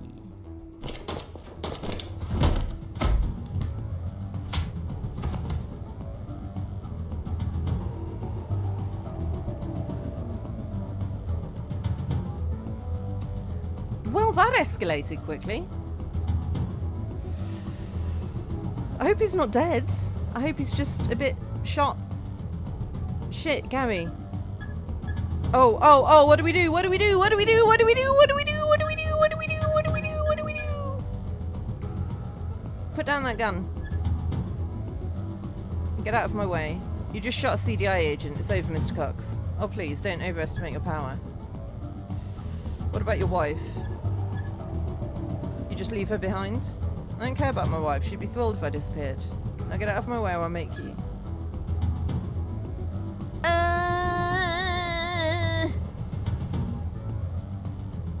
You still care about your wife?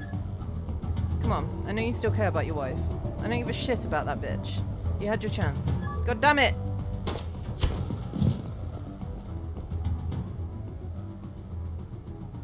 I was trying to not lie to him, because I don't think in general lying to people is a good way to get information out of them.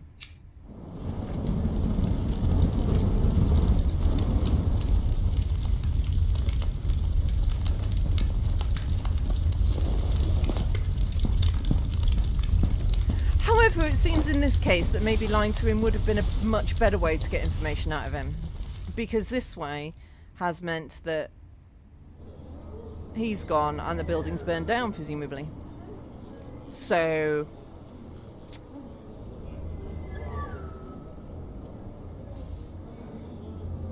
how is Gary okay and we're not? He's moving. Conrad, are you okay? Was he wearing a bulletproof vest? Yeah, I think. Are you? Yeah, same. Just some bruises. Glad we wore vests. What about Cox? Fucker got away. Set his office on fire. Looks like he had something to hide. Shit. I can't believe he got the jump on us like that. We should have been more careful. A manhunt's already underway. We have to get him. So what do we do now? Go back home and take a break. I'll tell the chief what happens. Let the adrenaline settle and hook yourself up to the med bay for a quick checkup. We'll have to wait and see if Moore or Cox turns up. If they do, I'll give you a call. If not, I'll see you at HQ tomorrow. Copy that.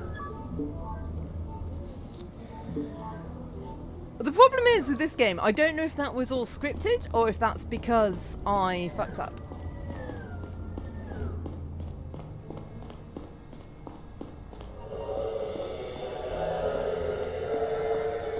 I can't run anymore. This is as fast as I can move. Which makes sense. I do know that the game changes depending on what you supply as answers, but I don't know if, like...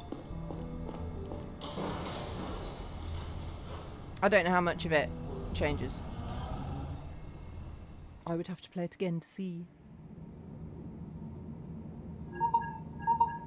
Hello? Hey Neil.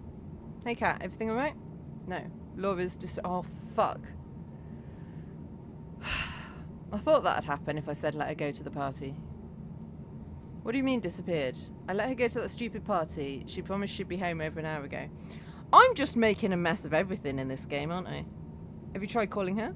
Of course, but she's not answering.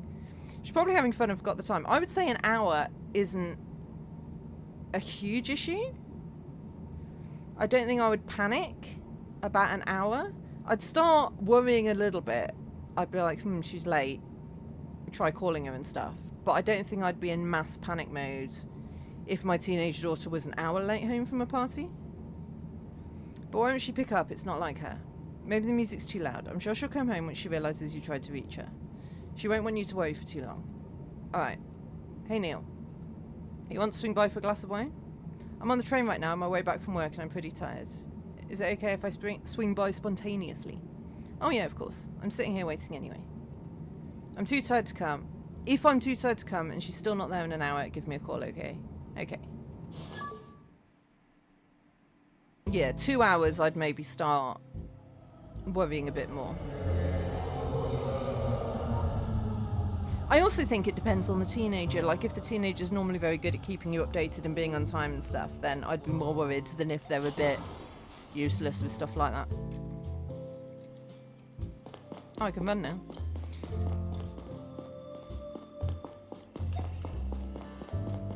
Do I get to choose whether I go to the apartment?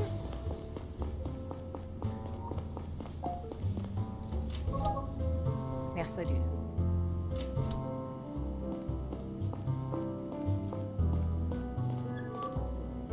Hey, want to go up on the roof? Yeah, why not? I haven't been up there in a while. It's one of the reasons why we rented the apartment, remember? Of course I do.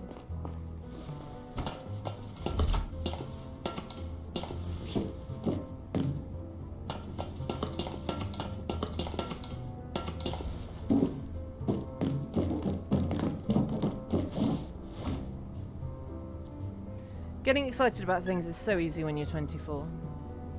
I'm not going to offer a cigarette. I'm not smoking. So how's life going? Okay, I guess. Yours? Same. Got a bit shot, but I'm alright. I know it's silly, but sometimes I still wonder why it didn't work out with us. There was a time when I was so sure we were a perfect match. I've asked myself the same a million times. Sometimes it just doesn't work. And I come up with lots of different answers.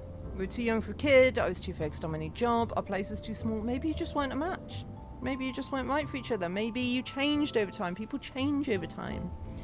I wanted to find that one good reason to explain it to myself to make sense of it. I suppose that is the thing, that like, In everything in life, we like there to be a reason. We don't like it just to be, well, that's just how things go. So, I guess you want to find a reason for why something didn't work out. Honestly, I think we were just bad at it. We couldn't stop fighting about the same small bullshit. And we kept hurting each other for no reason until we reached a point of no return. That's it. Maybe you're right. But that's sad, don't you think? Yeah. Don't worry too much about Laura. I'm sure she's fine. We should be happy for her that she's having a good time at that party. You said yourself that she had some trouble fitting in with the other kids.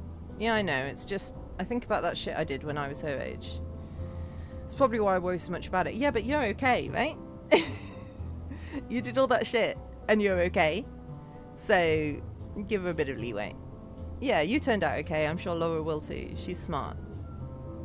I can barely keep my eyes open. I have to go home now before I fall off this roof. If Laura isn't home in an hour, give me a call, okay? I will. Thanks for swinging by. It was nice to be up here with you again. I'll stay a little longer. What a throwback, huh? It was nice. See you soon.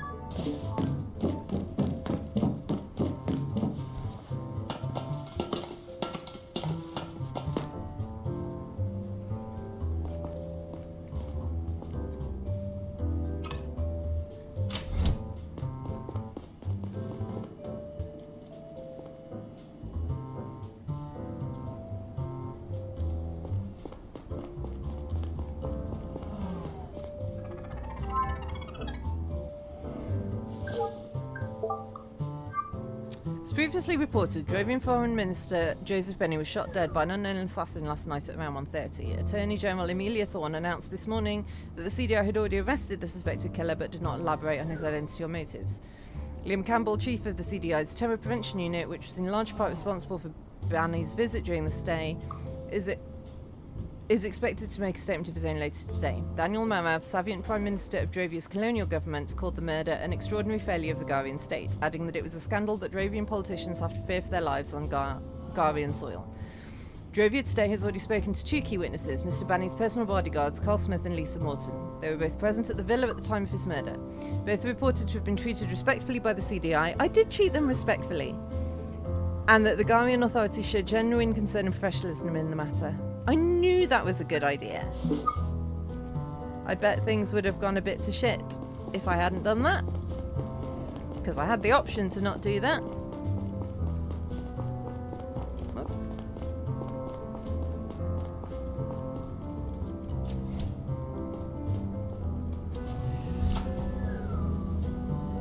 I met my own tired gaze in the glass. There were so many things on my mind. Laura's disappearance worried me more than I had shown. I thought maybe it had been the wrong call to let her go to that party. In hindsight, it probably wouldn't have mattered. And then there was Cox. He was somewhere out there. At the time, I was hopeful if we hadn't let her we'd go, catch she'd him and probably get have snuck some out anyway, much-needed knowing answers. teenagers. But he hasn't turned up to this day.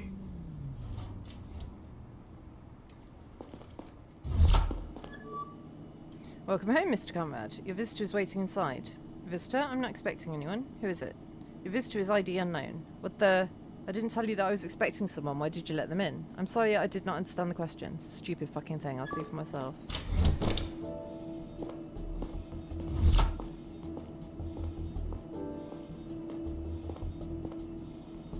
Is it Laura?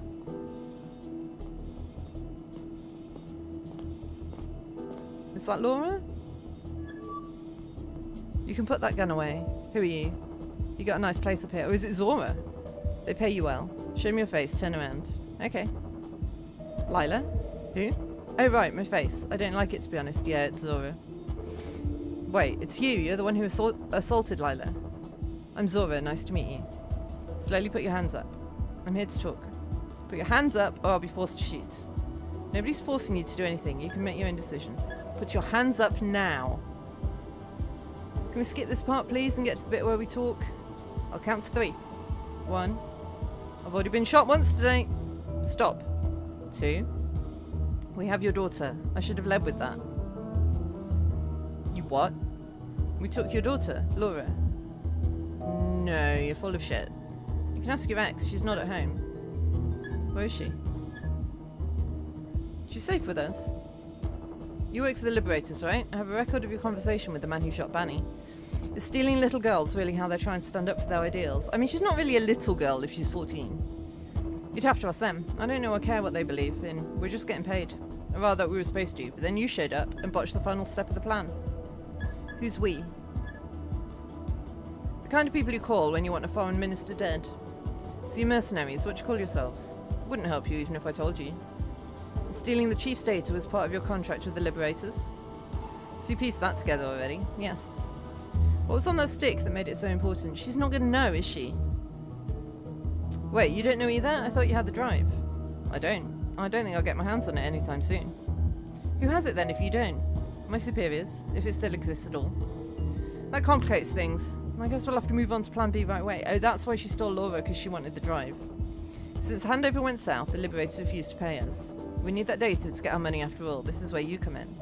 If you figure out what that data is about, we might be able to locate it in the CDI database and extract it. I'll send a private sheet to your cell. Submit it to us once you've found out. I'll do no such thing. Don't be difficult. And hand me your cell for a minute, will you? Why? You don't need it to open the sheets. It's for something else. I need to access the CDI's network for a moment. What for? Set up a backdoor for a hack. Why are you telling me all this? I could arrest you right here and... But you won't. And I doubt that you could. I'm telling you this because we work together now. The better you do your part, the sooner our client pays us, and the sooner you see your daughter again. If you do anything on my cell, they'll trace it back to me. Don't worry, I'll use someone else's credentials. Whose credentials?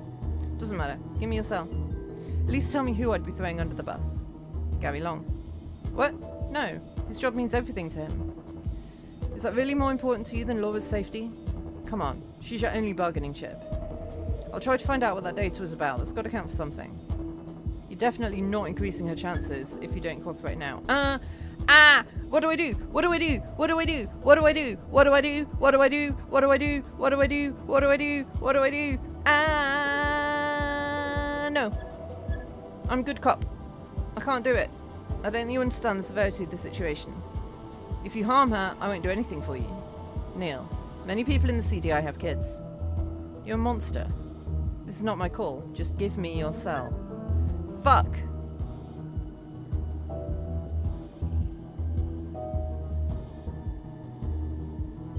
Use my login. Yeah. You wouldn't want to get yourself in trouble like this. No, you wouldn't want me to get in trouble like this. I'm too important for you. So we agree. It has to be your colleague's credentials. No, use mine. Use my credentials or I'm not giving it to you. Fine. But my boss won't be happy about it. This wasn't the plan. Done. So that's it then. I gave you access. And I'll tell you all I find out about that data. You'll let Laura go now, right? This is just the first step. If you keep cooperating, you'll see her soon. Please just let her go. She doesn't have to suffer like this. I'll help you anyway, so you'll leave us alone. No can do, sorry. It's not my call. Is this really what you do with your life? Murder and child abduction? I don't have time for this. We're done here. Answer my question. How do you live with yourself? You work for the CDI. Don't you kill and abduct people all the time? Spare me your moral relativism crap. I'm not a mercenary. Sure you are. The CDI is trying to do the right thing. You do whatever the highest bidder tells you to. The right thing? What kind of childish nonsense do you believe in? You don't have to believe in anything to not be evil. I don't believe in anything in particular. And yet here you are, talking about good and evil. Because we know what that is. We have an intuition for it. Bullshit. There's no such thing. We invented it. This is getting very philosophical. No. Look, this lizard over there. He's my friend. He's never done anything evil. He can't. All animals just do shit for a while and then they die. Look, are you trying to keep me talking? You can't pretend not to care about anything. In fact, I know you do. You're separated from someone you care about. What are you talking about? The sniper was caught. The sniper we caught. You care about him, don't you? You wanted to start a new life with him.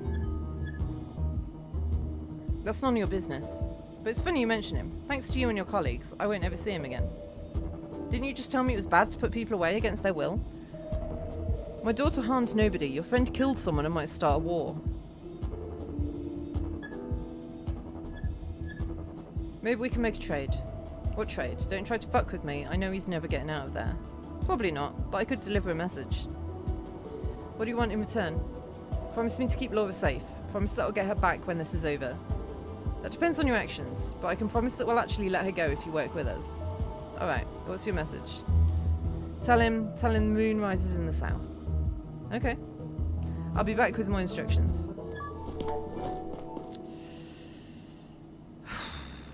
As soon as the woman disappeared into the night, my facade slipped and I nearly collapsed on the balcony floor. I took out my cell with shaking hands and tapped on Laura's face in my contacts. Maybe. She didn't pick up. I resisted the urge to call Catherine next. I couldn't just tell her about what had happened. She knocked on my door in the early morning, but I didn't open. I tried to decide on a course of action, but I couldn't concentrate. My mind alternated between trying to remember my last conversation with Laura and conjuring up horrible images of her tied to a chair in some basement. Sometime later, my alarm rang. I got up to go to work, not sure if I was ready to talk to Kat.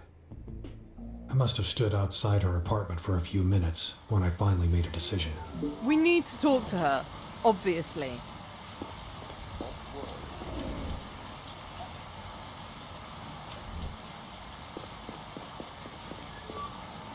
Neil, where the fuck have you been? I've tried to call you a million times. I even came to your apartment. I'm so sorry, Laura still isn't home. I've called all her friends and nobody knows anything. Looks like she never went to that party. Shit, Neil, what do I do now? Listen, Kat. Kat, I know what happened to her. What? She was abducted. They took her to blackmail me. I'm so sorry. What are you saying? Who took her? I'm not sure yet. Seems like they're a group of mercenaries involved in Bunny's murder. No. They promise they won't harm her if I do what they say. How can you do that to us? I didn't. It's not like I allowed them to take her. You have to tell the CDI. Maybe they can find out where she is and get her out of there. I think we do too. I really don't want to cooperate with them. I mean, obviously I don't want to risk my daughter's life. But I don't want to cooperate with them. And I feel like if we told the CDI, then they can do sneaky stuff. Make them think we're playing along. Like, give me bits of information that seem useful, but aren't actually, you know, that sort of thing. There must be ways and means. It's too risky right now. I'm afraid of what they'll do if they find out I snitch. No! I'm not! And you think that people who abduct children and murder foreign ministers give a shit about their promises? I mean, she might already be dead. We've got no proof that she's not. I'm still evaluating the situation. I'll do everything in my power to keep her safe. What do they want from you? They want me to leak information about the case I'm investigating, about the Liberators. Please, Kat, trust me with this, okay? I won't let them do anything to her. I mean, they might already have. I have to go. I'll call you as soon as I hear anything, and you do the same, okay? Alright, I'll be here all day. It's much easier to kill someone than kidnap them. Because if you kidnap them, you have to keep them safe and fed and not escaping and blah blah blah. Killing them's killing them. So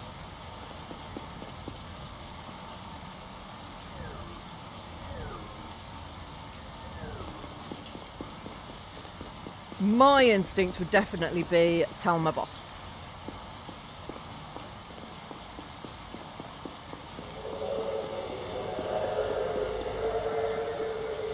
But I don't know if the game will let me.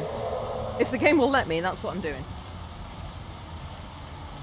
I'm not going to give them any information that I don't absolutely have to, and I'm going to tell everyone at the CDI, that I can about it.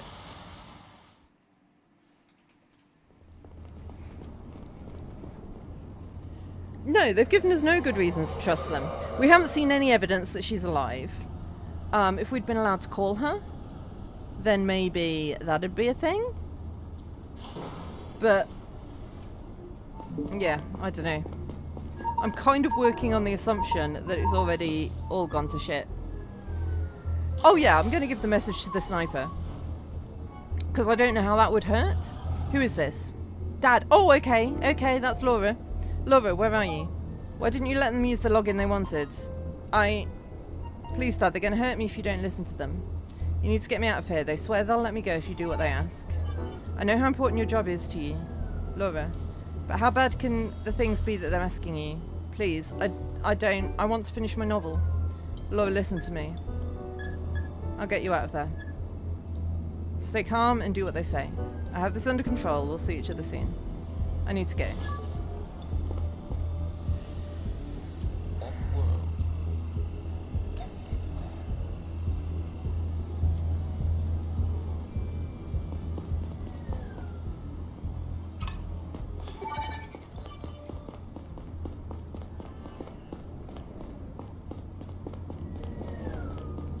Oh, is there news?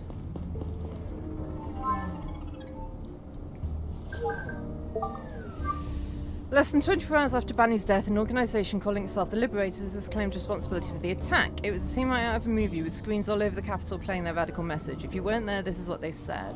Yeah, we read all that. So far, the authorities have not confirmed that the people sending the message were in fact involved in the Foreign Minister Banny's death, or what the chilling announcement at the end might pertain to. The Guardian Gazette does not support this message and will continue to stand for togetherness and inclusivity in these difficult times.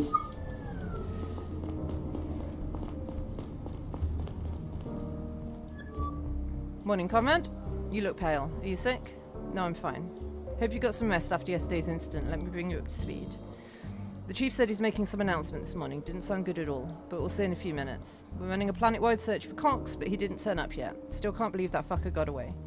You should go talk to Saito. He's in our office and has some new intel on Moore and Cox for you. Okay, I'm on it. Listen, comrade, I might have been a little intense these past few days. These are special circumstances. You understand that, right? Sure, it's been hard on all of us. I gotta run. Talk to you later. Oh, I got an email?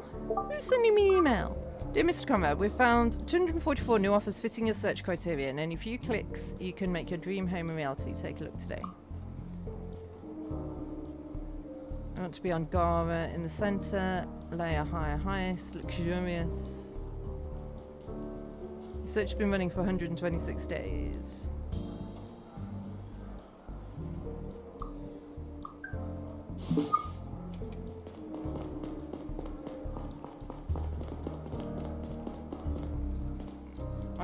I can't go down to the cells. It will not let me. Oh, I need to go talk to Saito. I feel like I want to go talk to the chief. Can I go talk to the chief? No, I'm not allowed out now. Oh, yes, I am.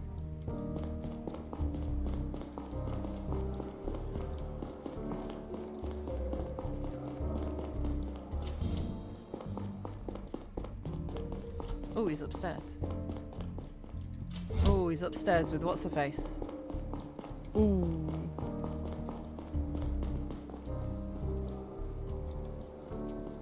But I'm not allowed in there. That's interesting.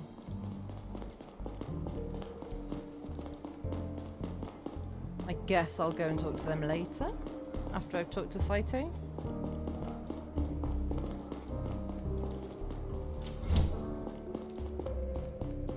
Hey up! Ah, good morning, Neil. Hi, Saito. Gary told me you had some new intel for me. Indeed. I put everything on our pinboard over there. Let me give you a quick overview. First, I assembled some basic information on James Moore and his wife. Second, I managed to pull their recent bank statements. Maybe you'll find something useful in there. That's all I could get my hands on for now, but I got more coming tomorrow. And third, I took a look at the CV of the guy who fired at you, Albert Cox. Guess what I found? He's a Saviant and he grew up on Drovia. Oh, that's a surprise. I suspected he was working with the Liberators. Well, who knows? He still might. What's also interesting is that he changed his name 20 years ago. Shoot, we're running late to that meeting with the chief. Let's go. I'll tell you the rest on the way. Cox was born as Albert Bolton. His parents owned a big company at the time, Bolton Security Services. They were responsible for the safety of the Saviant colony on Drovia. You mean Sector 2, the one that blew up 40 years ago? Exactly. Bolton Security was sued into oblivion over the incident and eventually went bankrupt. When Cox had finished school, he changed his name and moved to Gara. That's when he founded his own security company using some grant money. Thank you, Saito. Great work as always. Oh, it's nothing. I just did some advanced browsing. Before we go in, I need to ask. Is everything alright? You look not great. I just didn't get enough sleep lately. Thanks for asking. Oh my god, you need to tell people! People can't help you if you don't tell them. I think everybody's here. Let's start. Thank you all for coming. As many of you know, I've been working with the CDI for 28 years now. Are you fired? Are you stepping down? Are you... I've done everything in my power to defend the values our planet stands for. The principles of freedom, tolerance, equal rights for everyone, and justice have been guiding all of my actions. I've always been proud of our work and our commitment to the Garian democracy. Sadly, the path to justice isn't always clear and we have to make difficult decisions. The murder of Joseph Banny has seriously harmed the relationship between our planet and Dravia, and puts the fragile peace in our solar system at risk. The Domestic Terrorism Division was charged with protecting Banny under my leadership. I mean, it could be that it's all false flag shit, and they're just trying to stir up trouble for whatever means. Whatever ends. In light of our failure to do so, the Attorney General and I have agreed that the only appropriate response is for me to resign from my duties at the CDI effective immediately. I hope that the separatist groups on Dravia will consider this as a sign of sincere remorse, and of our intention to make up for the damage that's been done. I enjoyed working with all of you, and I wish you nothing but the best. I hope that each of you will find your way of fighting for justice. I will still be in my office today if there are any open questions or issues you want to talk to me about.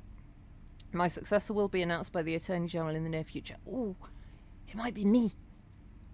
Starting tomorrow, Agent Long will be taking over my responsibilities until a permanent replacement is found. Thank you and goodbye. Maybe it would have been me if I'd used Agent Long's login.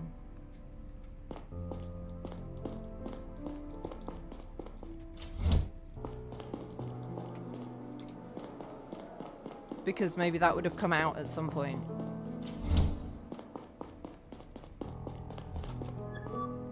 Hello, comrade. How can I help you? I wanted to say goodbye. It was good working for you. Thank you, I appreciate it. I have to admit I'm surprised by your decision. It's not like you could have done much more to protect Banny. Come on, comrade. We both know that doesn't matter. Heads needed to roll for this. Yeah, that sort of thing. It's not about who's at fault. It's about politics. Chief. I mean, the AG 100% did fire you for something else. I overheard your conversation yesterday. Why are you telling me this? It didn't sound like you were arguing about Banny's death. You're aware that you can be suspended for eavesdropping on your superiors. In fact, it seems like you were suspecting the AG of something. Is that the real reason why she wanted to get rid of you? This one is out of your league. Just respect the chain of command. I see. Chief, why did we arrest Cox? I mean, it looks like it was the right call. But we didn't know that at the time. And why didn't you give us the arrest order yourself? The AG didn't tell me why she wanted to do it, so I refused to give the order. So you don't know either? No. It seems like it's classified, same as the information on that stick. I see. I'll have to pack up my things now. I wish you all the best for your career at the CDI. Tell him! Because he's leaving. He's allowed to know that, our daughter's been kidnapped. Your cell contacts haven't changed lately, have they? Haven't changed in years. Good. Okay, well, it is time for a break. So, I will see you in a couple of minutes.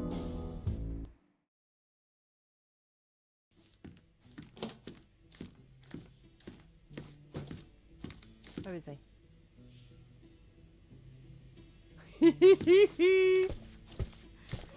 You alright, John?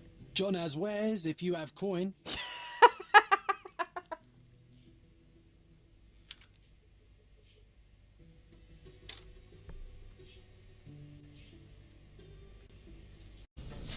You are welcome to be... Where even is Agnes? Is it her go next?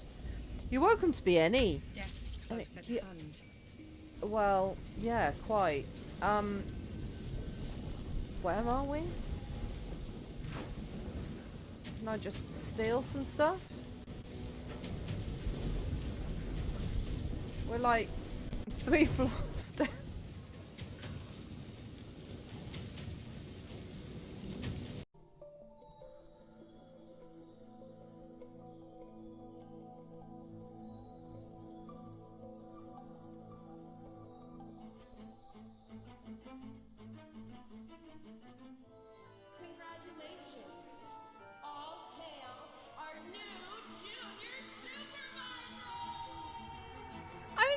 Supervisor.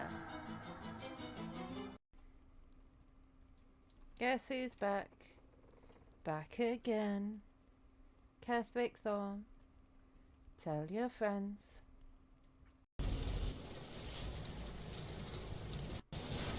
Whoa! I'm not pressing anything.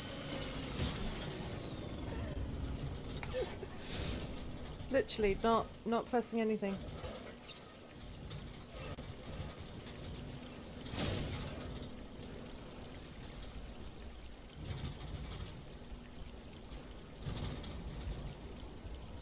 Are you done?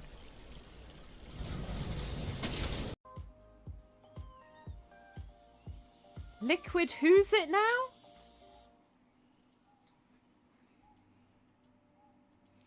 What the absolute...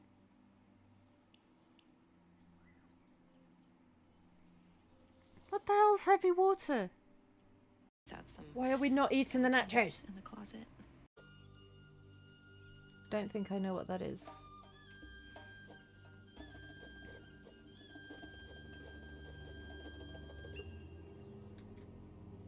Oh, a kebab. Yeah, kebab's good. What? Who's on fire? Where's on fire? What's on fire? Ah! Oh dear.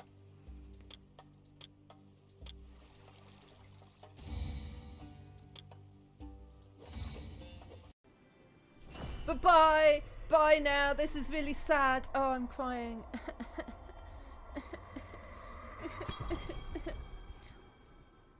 See you, Giovanni.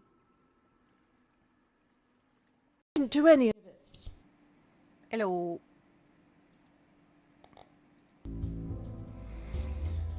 So...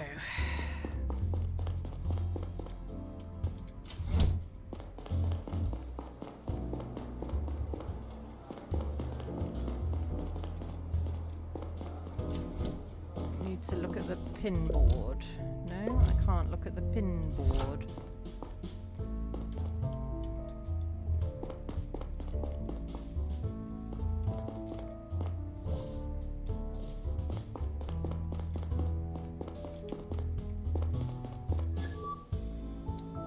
That was unexpected. Fuck, I can't believe I'm standing in for the chief. I never thought they'd pick me. I have to call my wife. Guess I'll be doing some overtime in the next few days. Don't you think it's strange that the AG fired him? Got to admit, she never really liked him. Maybe she was waiting for an opportunity. But someone had to get fired for Banny's death, just for the optics, don't you think? Maybe. But the chief always did an excellent job. It didn't have to be him. I'm not thrilled about it either, but we should focus on the Liberator's threat. I don't want to start my new job with a string of terror attacks. Let's recap what we've got so far. Listen up, squad. It's time for a little wrap-up. I suppose you're all as surprised as I am about our chief's sudden retirement. However, we need to focus on the Liberators and their plans now. Let's go over everything we've got so far once more. Drovia's foreign minister, Banny, was shot last night by a sniper who goes by the name of Boit. It wasn't last night.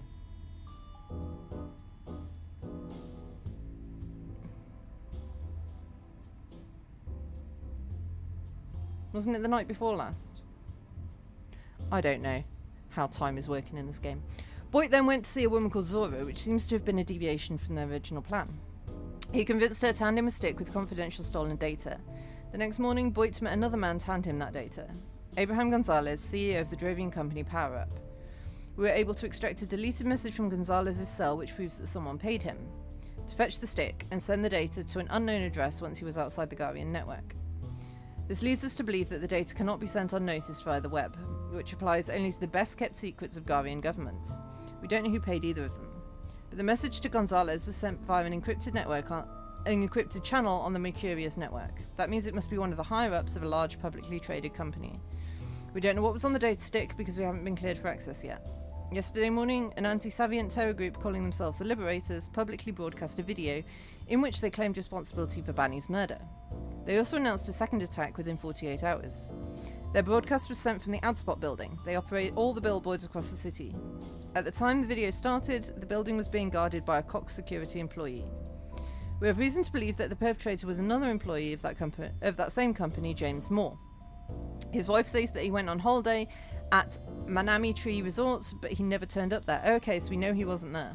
We're currently running a planet-wide search for him, but without success so far. The CEO of Cox Security, Albert Cox, opened fire on Agent Conrad and myself when we went to arrest him. Why were we arresting Cox? It was an order from the Attorney General. Unfortunately, Cox managed to run away and burn down large parts of his office building. He apparently had something to hide. We're searching for him as well. Do we think that Cox is a key figure behind the Liberators? He certainly is involved with them in some way, but he doesn't have access to the Mercurius network. We have to assume that there's some bigger fish behind Cox. What's also strange is that he's a Savient himself. He grew up on Drovia. Our current priority is to prevent any further attacks. Colroy, I want you to support the ongoing manhunt for James Moore. Young, we brought some stuff back from Cox's office. Work your magic on it, let us know if you find something. Saito, you keep gathering as much information as you can on our prime suspects. Conrad, you should check whether you can establish a motive why Moore would support the Liberators. Take a look at all the evidence we've got, including the information Saito put on our pinboard. Roger, roger.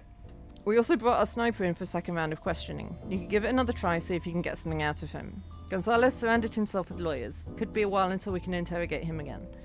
That's all for now. Come back to me when you got something. Giving the sniper the message might help with oh,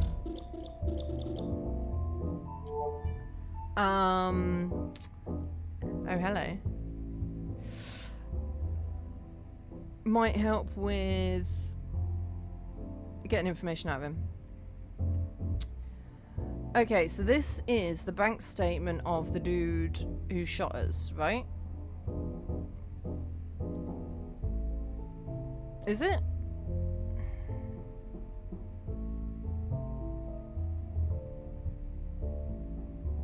No. This is Moore's bank statement. Yes, this is Moore's bank statement.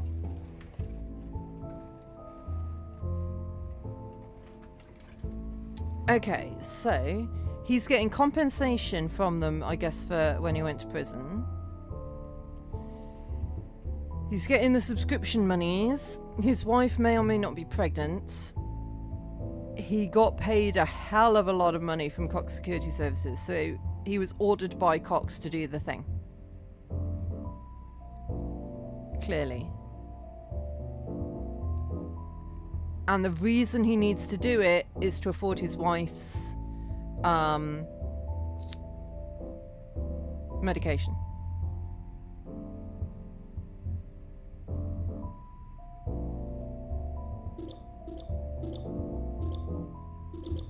Whoops.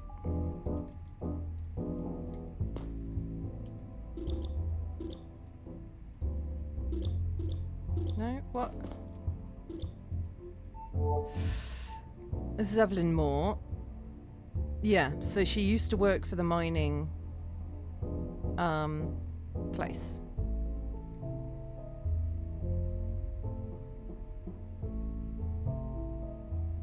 Yeah, I don't think that tells us anything that we didn't already know. James Moore. Presumably he met her on Femus. Bodily harm, attempted theft, transporting illegal substances. Resistance against mind-altering drugs, extended field of view, shortened reaction time, increased hand-eye coordination. Nice. Okay. So I think we've got them sorted out.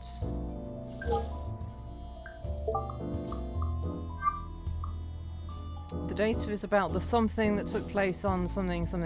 I'm assuming, right, I'm guessing that the data's about the Sector 2 incident that took place on Drovia in whatever year it was, but I can't remember what year it was. That's my guess. Because that's what happened at the beginning of the game. Moore's motive is most likely, yeah, his sick wife. 100%. He just needs the money. And I don't think his wife is in on it.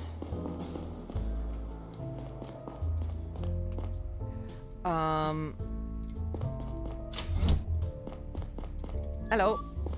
Long time no see. Still not the talkative type, huh? Okay, listen up. Things have changed since we last spoke. I turned off the camera so we can talk freely. Your people have kidnapped my daughter to extort me. Last night, your friend Zora came to my home to talk to me. But don't get your hopes up. It's about money, not your freedom. She gave me a message for you. What message? I'll tell you if you help me with Laura. If you're bullshitting me, I'm not. What exactly do you want me to do? Looks like I'm pretty much locked up in here. Who are these guys you and Zora are working for? We both know I can't give you any details. We're mercenaries, that's all I can say. Where do they keep Laura? I've no clue. We have a bunch of hideouts in the city and the whole solar system. I don't even know all of them. In the whole, that's a pretty huge organisation you're part of. We're not just some thugs, we're professionals. You want me to help you? I'll give you one piece of advice. Do what they tell you. If I do, will I get it back? We usually keep our end of the bargain. Why are they blackmailing you? The people who asked you to shoot Banny won't pay them because we prevented the handover. Now they want me to help them get the data back. I see. You said you had a message for me. The moon rises in the south. The fat guy I met at Joris Plaza.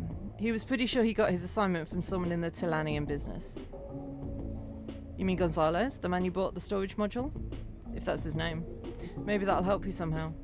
Thanks for letting me know. Could you tell Zora that the sun sleeps in the north? I mean, I'll tell him that I will. Good luck with your daughter. Yeah, so this one... Oh, this one we can submit.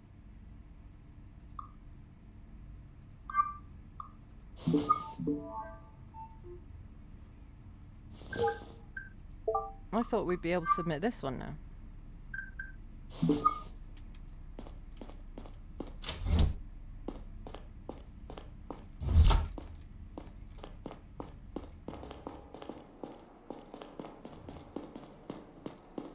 Yeah, it is better to keep them on side, I guess.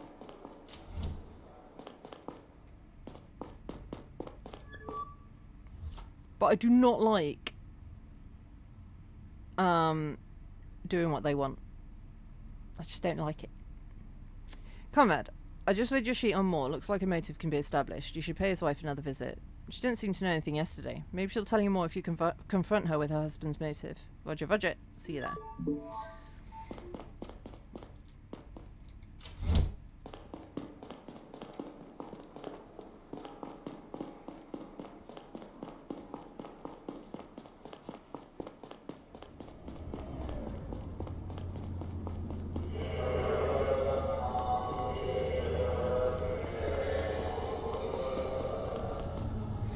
Smells like someone's having a barbecue near me. Maybe she would help us when things go to shit. But I don't know. She seems to be 100% motivated by who's paying her. So... I don't know if she has like a moral side that we can play on.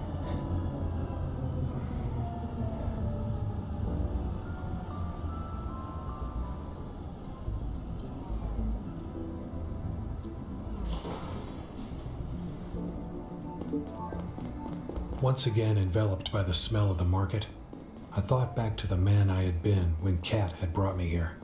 How did it all go so wrong? Deep down, I knew the answer. I was just too scared to commit to my family. It was so much easier to care about something that didn't have to like you back. That wouldn't go away if you didn't want it to. For me, that was my job. But ironically, protecting myself like that only made it hurt so much worse. Now that Laura was out of my reach, why is the door open? The pain of being separated was only amplified by the knowledge that I had missed so many opportunities to be with her. That's true. Maybe her feelings for the sniper are stronger than her love of money. Hello, Mrs. Moore. Oh, it's you again. Hello. Sorry to disturb you a second time, but I need to ask you a few questions. So you're still after my husband? I told you he's on vacation on Femus. He isn't. We checked the ID scanners at all spaceports on Gara and Femus. He never left the planet. You must have overlooked something. Listen, I love James, but he's just a poor devil. Shouldn't the CDI be taking care of the big fish? James isn't one of them. No, but James can lead us to the big fish. Did you see the Liberators video yesterday? It was hard to miss, yeah. We have reason to believe that your husband is affiliated with them. Seriously, that's what you came up with? He might have sold drugs or started a fight once or twice, but this is completely out of his league. We did some research and it seems like your husband has a strong motive. Your husband is being paid for the attack and he needs the money for your medication. It's true that I suffer from a lung condition, but we've always managed, if he carries out the attack and we catch him, he goes to prison for life. If we get him before, the sentence will be significantly less severe. Did you also find out how I got my condition? I was a miner at Milex Mining on Femus. Turned out that I was inhaling harmful gases for months every day. For months every day? Every day for months. The bosses knew about it, but the money was too good. Hundreds of people's lungs were irreversibly damaged, and you know what? Milex got away with it. They were cleared of all charges. No compensation at all. We have to pay for our medicine ourselves. Why are you going after my husband and not after people like them? I'm really sorry that happened to you, but there's nothing I can do about it right now. What we can do is stop your husband from doing something really stupid. We have reason to believe that he's involved in an imminent terror attack. If there's anything you didn't tell me, I need to know right now. What happens if you're right and you catch him? He would probably go to prison for a few years, but it would be much worse if we caught him after the fact.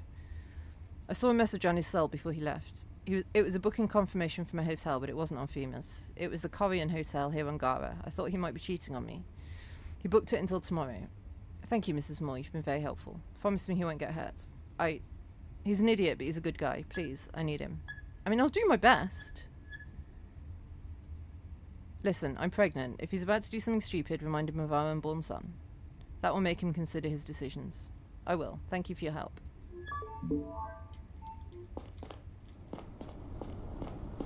The Korean Hotel. I didn't even need to look that up. It was directly next to the Grand Church at Korean Square, one of the most important houses of prayer for Sadians here on Gara. Don't smoke! It probably I've been deliberately would be not crowded, smoking! Believers and Why are you tourists smoking? tomorrow morning. No doubt it was the Liberator's next target. The rush of making progress in the case only lasted a few moments until I realized that now I had to make a tough decision. If I told Zora about the target, I couldn't tell the CDI, and vice versa. Why do we need to tell Zora about the target?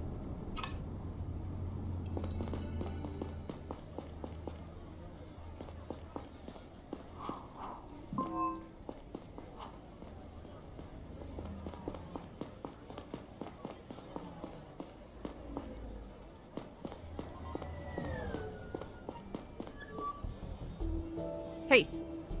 Fuck. You startled me. What do you want? Check in with how your investigation is going, but not here. Too crowded. Follow me. Come on. I know a spot. Where's she gone?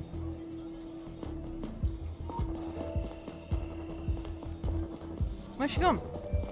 Which way did she go? Ah, here.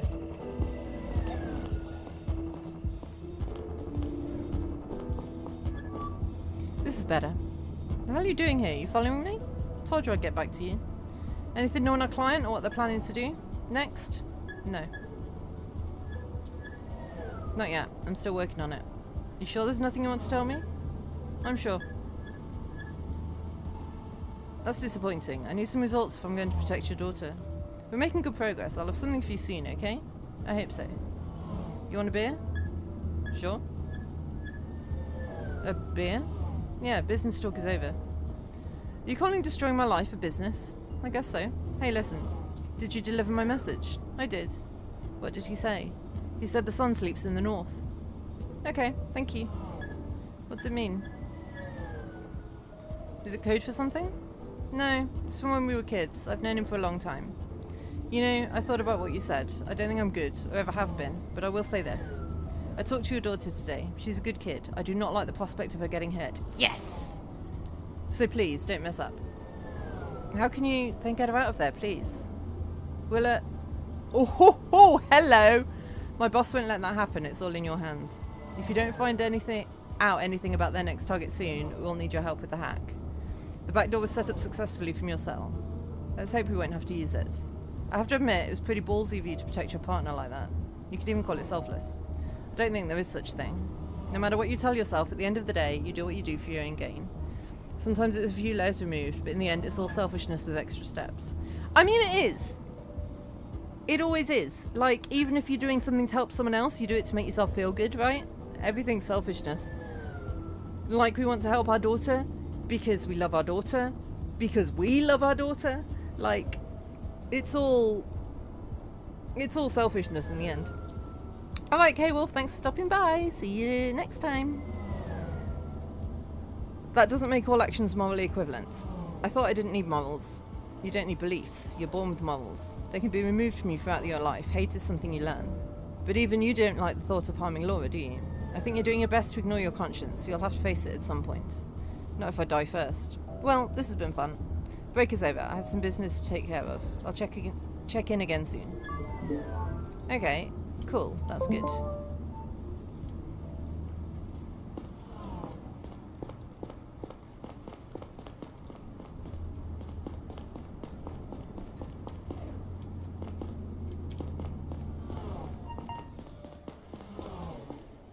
Well, we had a thing.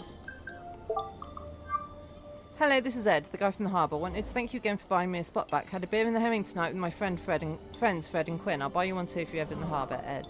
Nice, we made a friend. Oh, whoa. Yellow. Comrade, how did it go? Any news from Moore's wife? I think I found out about the next attack. What, really? Shit, that's good news, comrade. Pretty sure it'll go down at Corian Church and that Moore's the one carrying it out.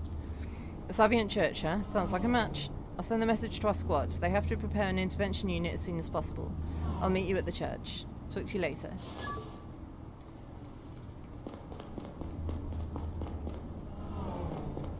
Ooh, I want to see what's left of Cox security. Oh, I'm not allowed. Sad times. Someone's definitely having a barbecue near me. And they didn't invite me. It's very rude.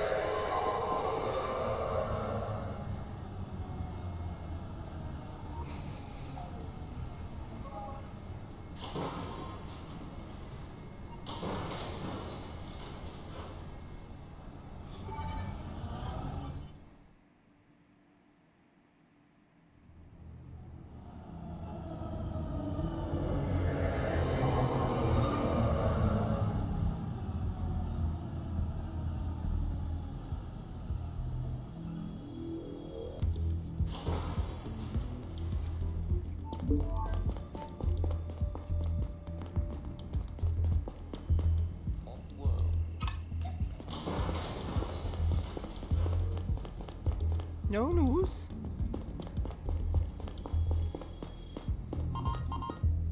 No news is good news. Ah, there's Comrade. Okay, let's talk this through one more time. We believe that Moore will try and get in this temple tonight. We don't know exactly what he's up to, but he'll probably be armed. The temple is closed during the night, so there won't be any civilians in there. The guard was replaced by one of our agents. If Moore tries to get in through the front door, he'll let him in without resistance. Our top priority is to catch Moore red-handed and prevent him from doing anything stupid.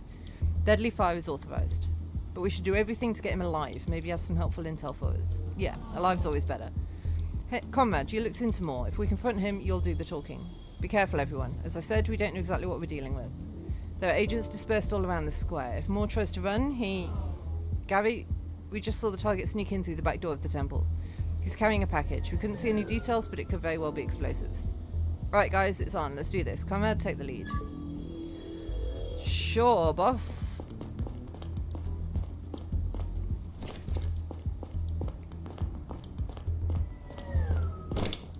Good luck, agents.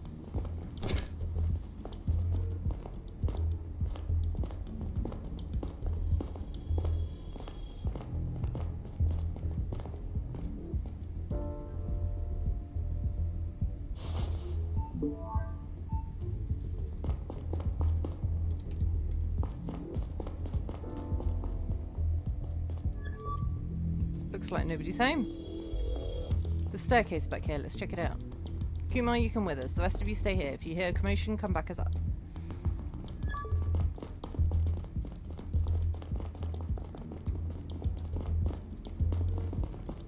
Sadists.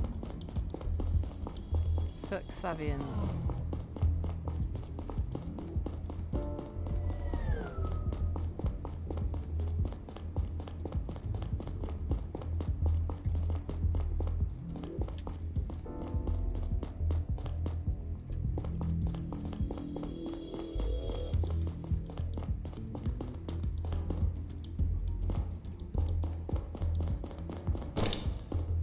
That made me jump.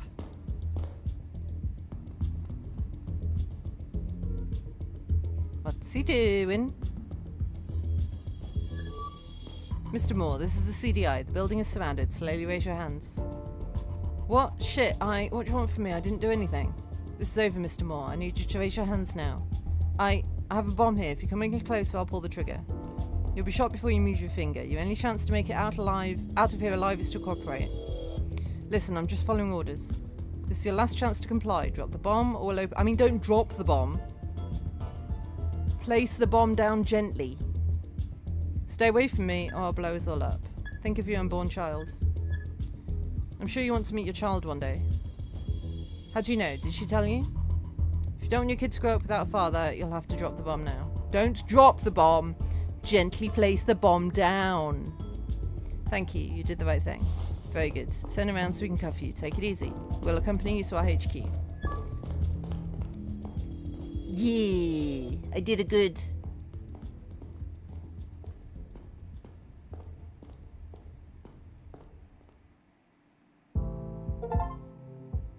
I got some achievements. I never know with achievements. Like, I got an achievement for catching the bomber. I never know whether that's a missable achievement or whether it's just a scripted story achievement. This is another game that I'm going to want to play through again. Or watch someone else's playthrough of and see what happens differently, I guess. Every game where it's like choices matter, I want to see how much my choices actually mattered.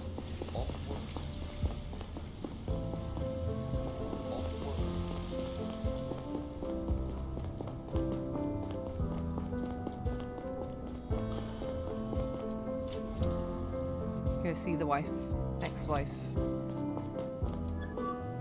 Neil, anything new? No.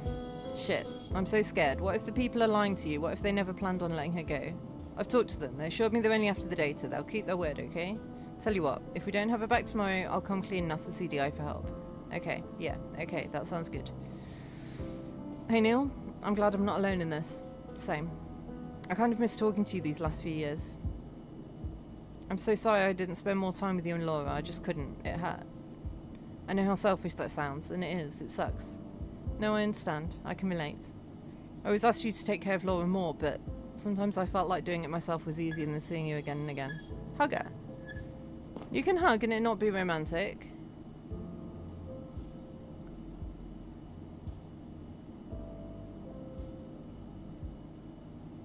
I'll get home and catch some sleep. See you tomorrow. Okay, see you.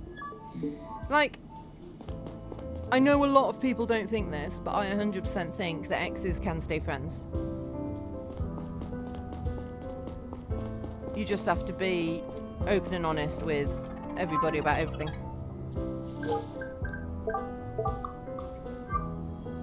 In the aftermath of Banny's death and the shocking announcement broadcast by his murderers, the situation on Drovia has come to a head. Large demonstrations and some violent clashes with security, some of which were allegedly instigated by the Savient Front members, have rocked the colony over the past 24 hours. Multiple stores, most of them Garian-owned, have been demolished and looted.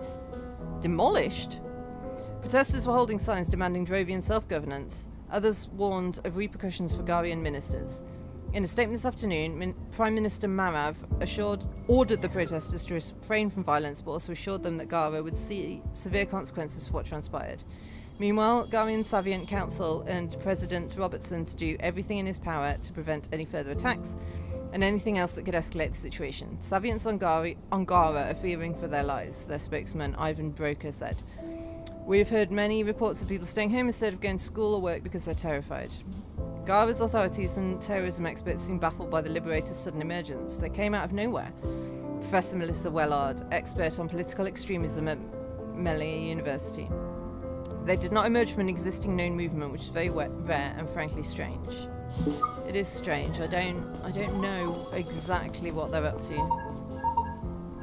Yeah, hello? Hey Saito, what is it? Hey Neil, I have good news. I ran an analysis on the bomb Moore was trying to place in Korean Church. This kind of explosive is usually used in mining. People outside that sector don't have access to this compound. So the odds are high that the Liberators have ties to the mining business. Exactly. Sounds like we're finally making headway in our investigation. See you tomorrow. I mean, we know it's Dyson, right? Don't we?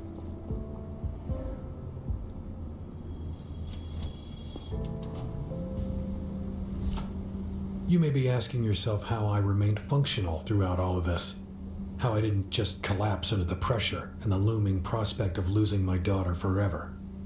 I think the truth is that over the years, I had gotten really, really good at tuning out the voice that always tormented me, that had always told me horrible shit. This was just adding to it. More to repress, more bubbling beneath the surface. Maybe if it had gone on for long enough, I would have imploded sooner or later.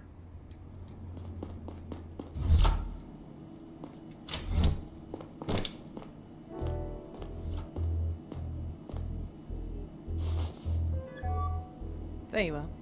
Zora, what is it this time? Well, you lied to me. My boss isn't happy. I couldn't let you do this, okay? We caught the guy and are questioning him right now. I'll tell you everything. I don't think he knows much. His boss, Albert Cox, he's the big fish. He fired at my partner and me when we tried to arrest him. That doesn't change the fact you were supposed to let us intercept that attack. I told you it would have consequences for Laura if you didn't cooperate. She was moved from her room to one of our interrogation cells. It's pretty damp and cold in there, just a matter of time until she gets sick. You fucking monsters. If she gets harmed in this, we're willing to give you one last chance. We'll have to rely on that back door to the CDI network after all. Taking the data seems to be the best way to get our money right now. But we need your help to go through with it. Here's how this will go. 7 o'clock tonight, our hackers will commence the attack. But it will only work if we have someone who's physically at a CDI computer at that time. A new user named 4x458 will pop up and request admin privileges that you'll have to grant. Zora, I have no idea what that means or how it works. I don't even know if my account can do that. I was afraid you'd say that. I guess you'll have to ask a system administrator to help you out. How do you think that'll go? Hey, IT, could you help me invite some hackers into a network? Is there someone on your team you can ask?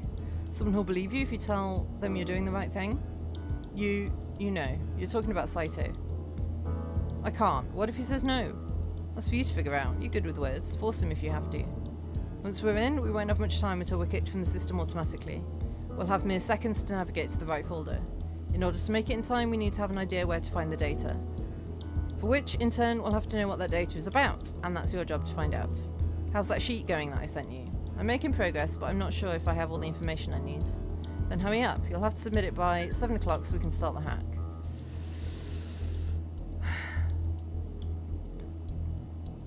I don't want to. I'm not doing any of this.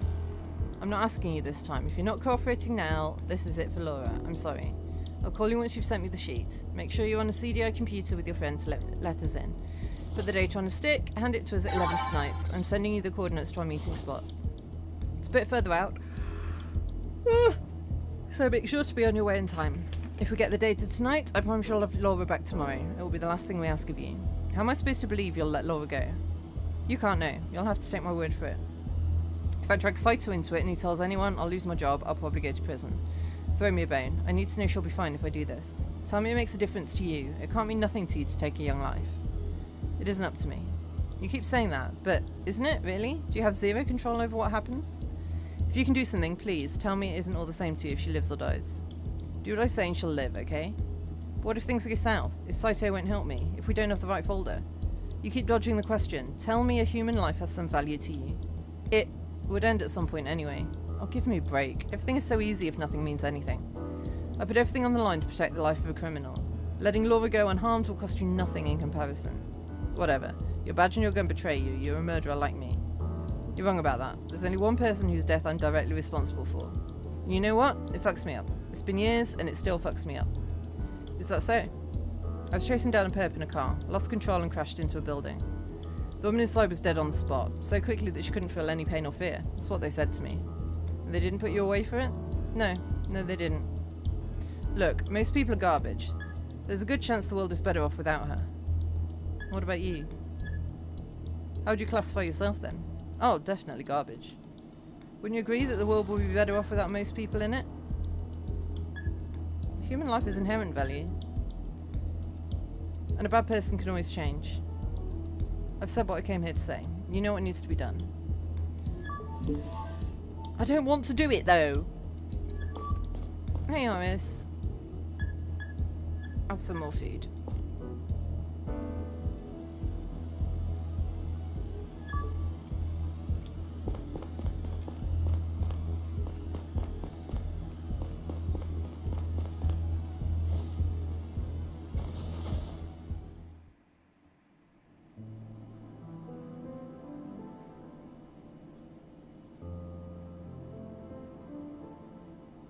After I woke up, I stared at the ceiling for a while. Zora's words rang in my head. 7 o'clock tonight. I had to do what they asked of me, but I wasn't sure where the data they wanted was stored. I was running out of time. I sat up and made a decision. The sheet on the Liberators. I needed to complete it now. I had a feeling that all the puzzle pieces were there. If I found out who was in charge of the Liberators, I might finally understand what the data was all about and where to look for it. Or maybe I could force them to pay Zora's boss so he'd let Laura go.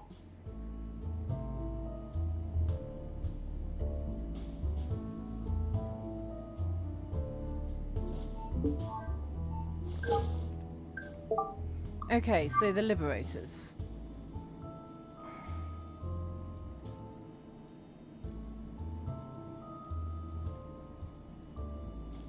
So the Liberators are against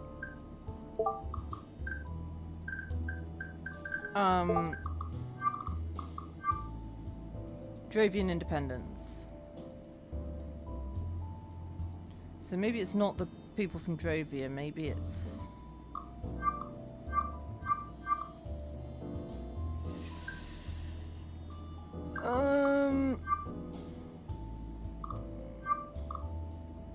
Right, we had a list of all the companies.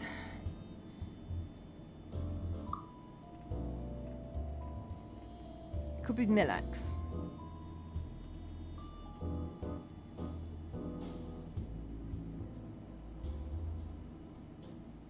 Maybe it's Milex.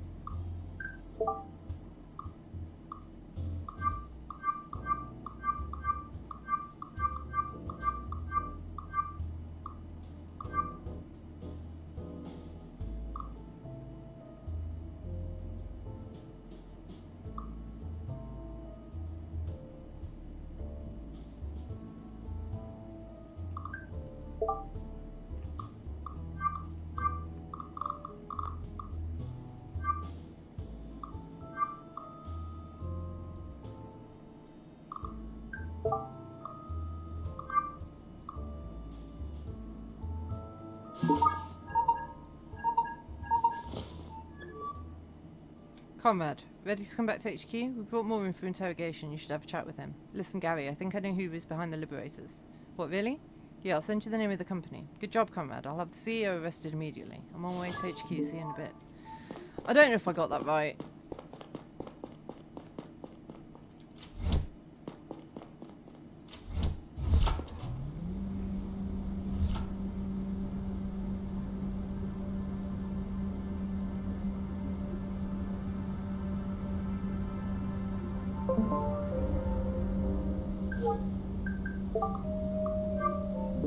Good morning, comrade. I'm taking a walk in the little park near your place this morning. You know the one. Once you leave the elevator, just keep going straight past the fountain. I'll be sitting down for coffee near the gazebo. Come around if you want to join me. I'll be here for another hour or two. Liam Campbell. Who's Liam Campbell?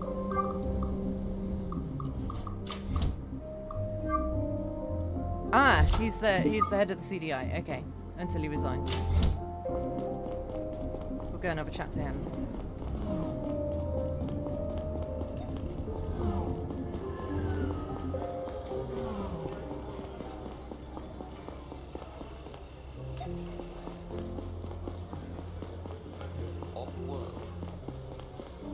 Here?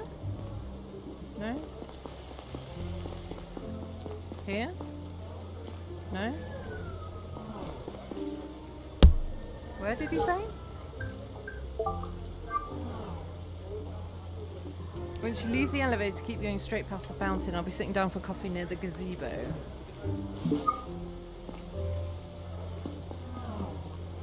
Ah.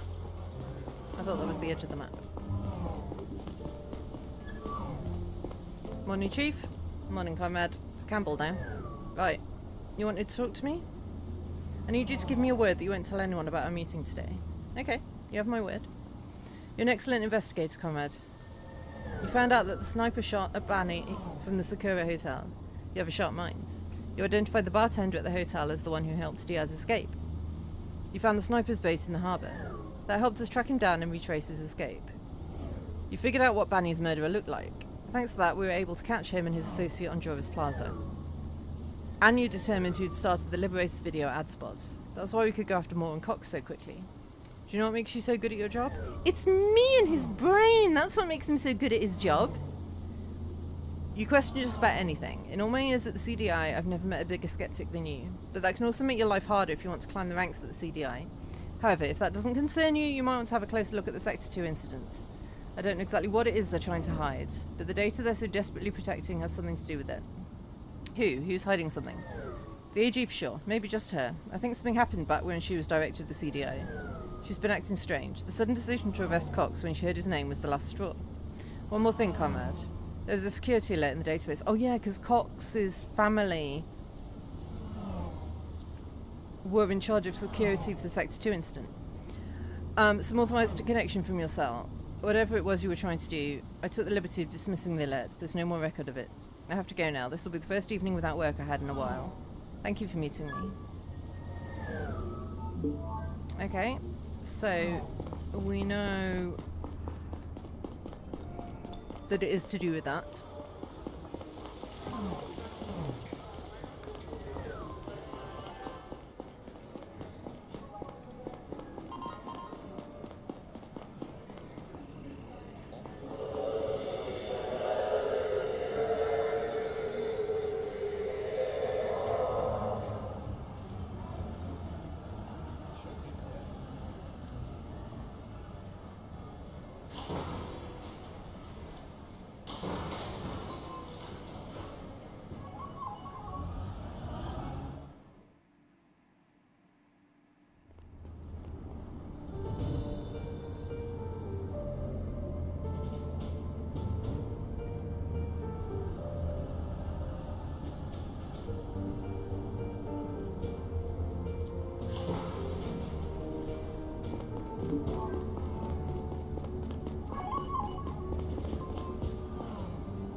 Thing always turns off.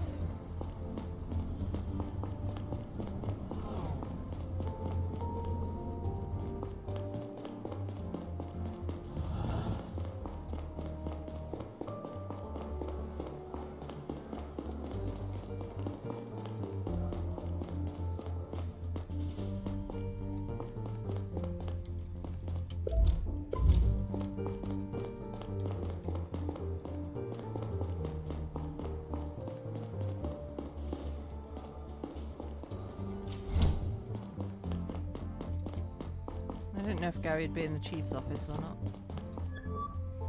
Hey! About that CEO you said was behind the Liberators. We brought him in, but at first glance it doesn't look like we got the right guy. Fuck. I mean, of course he's going to say he didn't do it. But so far we couldn't establish any connection to Cox or Gonzalez or Banny. It would be kind of embarrassing if he turned out to be innocent. Yeah. Preventing tonight's attack was a great victory, but we don't have time to rest on our laurels. Who knows what the Liberators are planning next? I have a meeting with the press in a few minutes. We brought more in for questioning. He's waiting in the basement. You should go talk to him, see if he knows something we don't. Roger that. Okay, so I did get that wrong. God damn it. I bet it was the people I originally thought it was, Dyson. Fuck.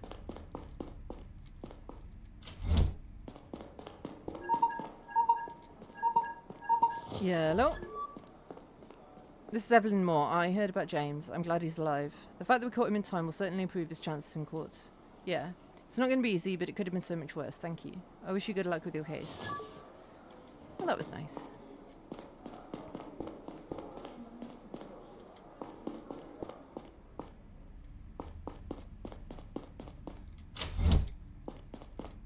Hello, scumbag. I mean, good morning, Mr. Moore. I'd like to ask you some questions about the bomb attack. Who gave you your instructions? It was Mr. Cox. He offered me money. I didn't know what I was getting into, I swear. What exactly did Cox tell you? Not much. He handed me the device to do the hacker ad spot, and he told me where to place the bomb. How did he procure the explosives? I don't know. They're not part of our equipment. He must have gotten it from someone else. From whom? I don't know. I don't know, okay? I see. What are they planning next?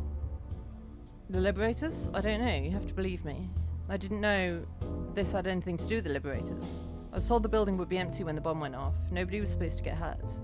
I don't have anything against Savians. I see. Why did you do it? I mean, we know why. My wife is sick. I needed the money. It was all about paying the bills. And, yes, I was told the whole thing was a chance to get back at Millex for what they did to my wife. Get back at Millex? How so? I don't know any details, I swear. I wasn't allowed to ask questions.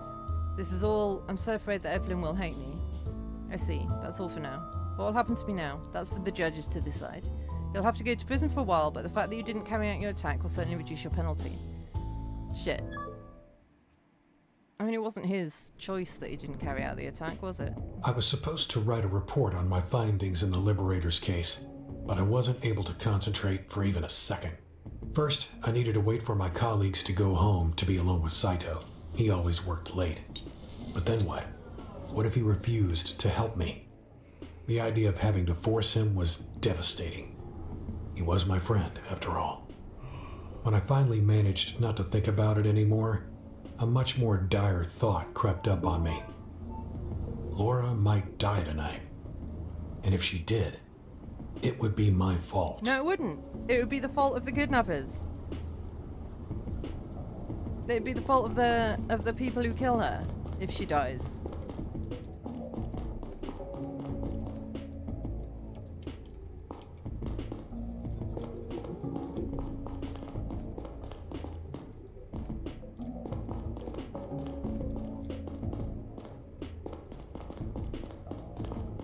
Is this the right floor? Nope.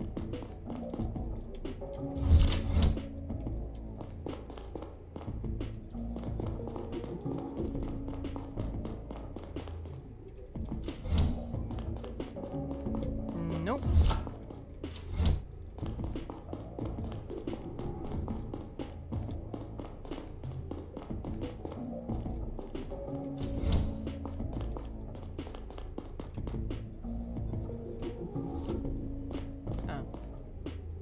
What am I supposed to be doing? I thought I was supposed to be going to see Saito. No? Oh, submit the sheet. When did the Sector 2 incident take place?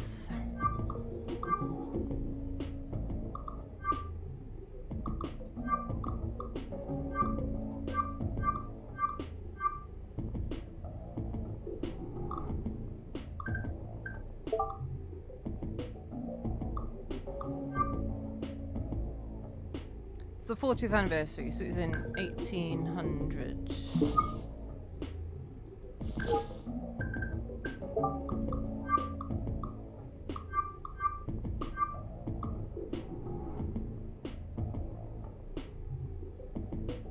Do I want to give them the correct data, or do I want to deliberately give them wrong data, wrong information?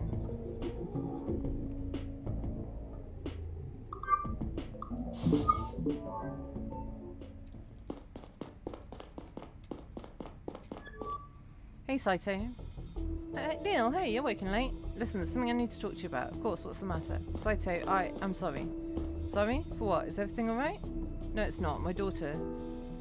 Laura was abducted, and the people who took her want something from me. I need your help to get it for them.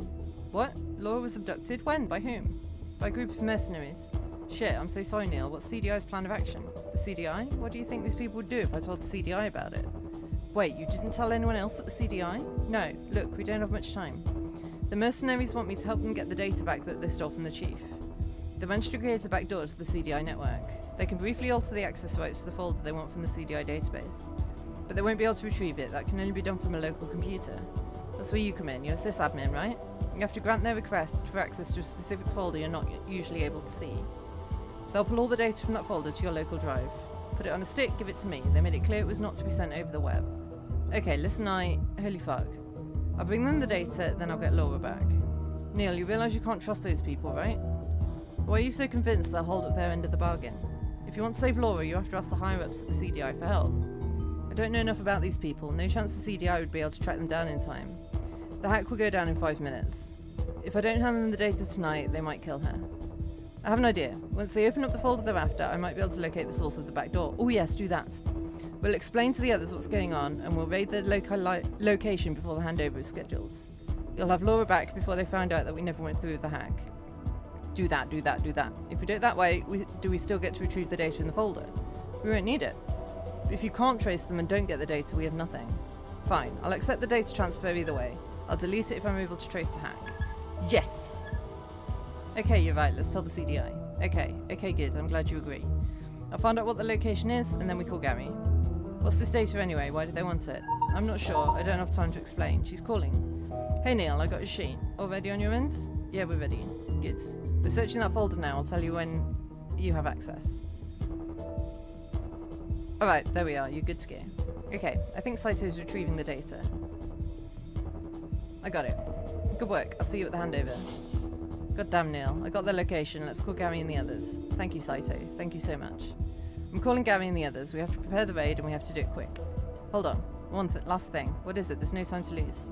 Did you pull the data? What's it matter? Give it to me. Why? I have the location, Neil. We can go arrest them. You don't need it anymore. I did what you said, okay? I didn't go through with it. Please trust me. It's not a trick. I won't give the data to them. I just need to see what's on there. Please. Here. Please don't do anything stupid. Thank you. Don't tell anyone, okay? Let's call Gary and the others.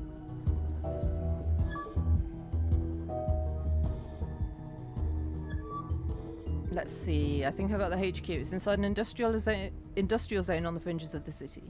The company registered there calls itself Rattlesnake Farming. It appears to be some sort of greenhouse. I assume it's just a front, maybe for money laundering. I still can't believe you didn't tell us earlier. I can't either. What the hell were you thinking, comrade? And how much information did you feed them about the CDI and about our ongoing investigations? Those people are criminals of the worst kind. Have you forgotten your oath? You'll face serious charges for this, comrade. Exactly. Could you please leave him alone, Gary? He's got enough on his plate right now. Or maybe he would be in a better position if he'd told the CDI earlier. Or they would have shot Laura right away if they'd caught wind of it. We all had training in hostage negotiations, and I'm sure Neil followed it as best he could. I really don't care about that right now. Can we please focus on getting Laura out of there? I agree, we don't have time to waste. We should be at the HQ within the next hour. That's not a lot of time. Let's go give up then. Actually, I don't think it's a good idea for you to be there, Neil. You're not trained in extractions like this, and I don't care if I get hurt. And more importantly, you're too close to the case. The risk that you do something irrational and endanger the whole operation is too high. I can't just stay here and wait. My daughter's in there. That's exactly the kind of attitude I'm worried about. I've been in contact with these people multiple times. They know me. Maybe I can convince them to cooperate. Listen, Neil, there's no more time for discussion. Conrad, call Roy. Get yourselves armor and a gun. I have to call Kumar. Your call. Copy that. Don't leave without me. I'll come with you. You will? Okay, we leave in 30. I don't think we should go with them. I don't think that's a good idea. I mean, game-wise, I want to, obviously. But, like, operations-wise, not a good idea. I don't know why we're going to the roof.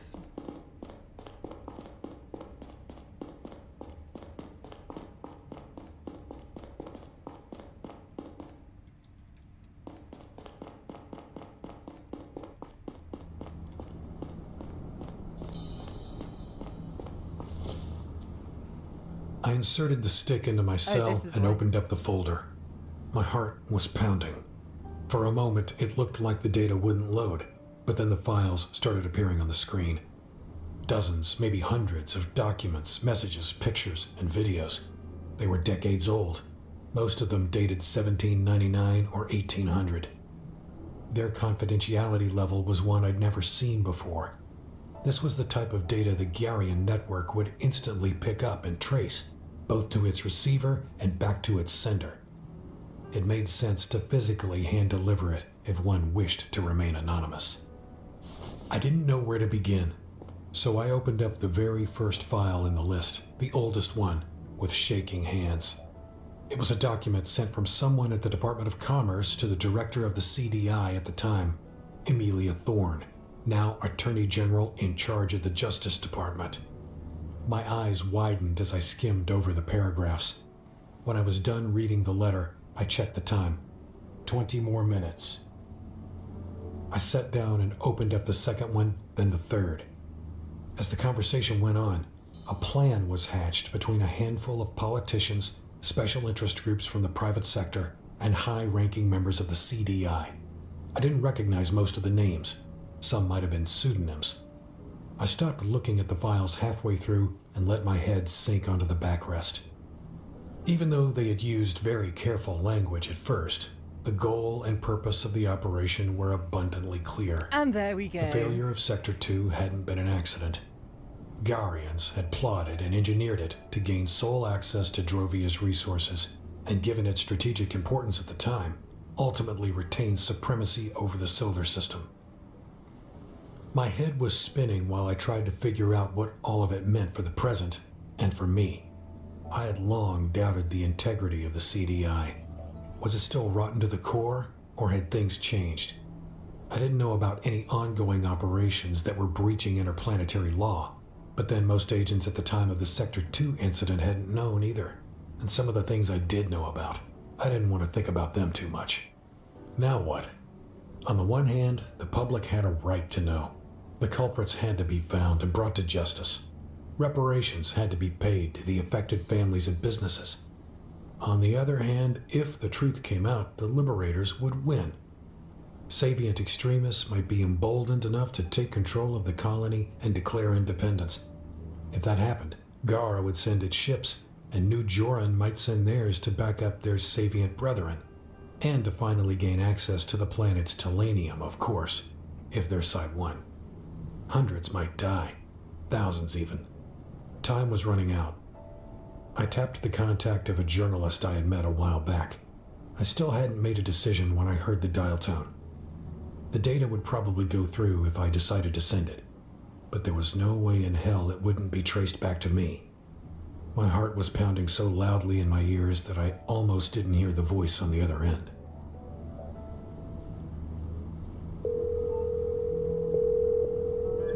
Hello? This is Adrian Bowley with the Guardian Gazette. How can I help you? Hello? Are you there? I'm sorry, I can't hear you. I'm hanging up now. I have information for you. Who is this? I can't tell you. I'ma leak it. I'm sending you a data package now. I mean, I don't know if that's the right thing or not. I mean, the achievement said try to start a war. It's flagged and will quickly be picked up and traced by the authorities. Your computer might be bricked. Back it up to an external drive as quickly as you can. You serious? Please confirm you understand what I just said. I understand. Good. The public needs to know this. Promise me it won't get buried. Well, I'll have to look at it first. Please. I may not have a second chance to send it out. Did you get it all? Yeah, I got it. Okay. It's in your hands now. Comrades? Gary, it's time. Let's go. Okay. Coming.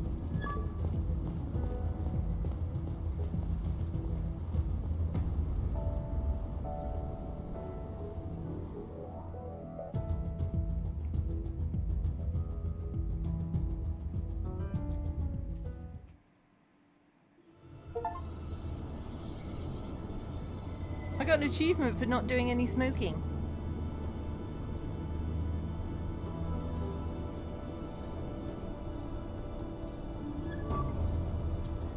Right, we are going to do this raid after the break. I'll see you then. Oh, sorry.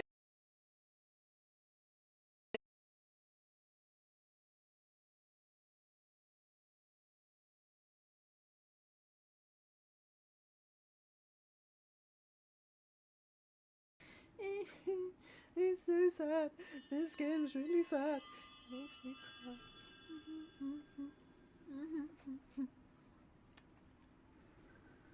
What's the next line? You're a sweets catch, a delicious entree. What's the next line gonna be?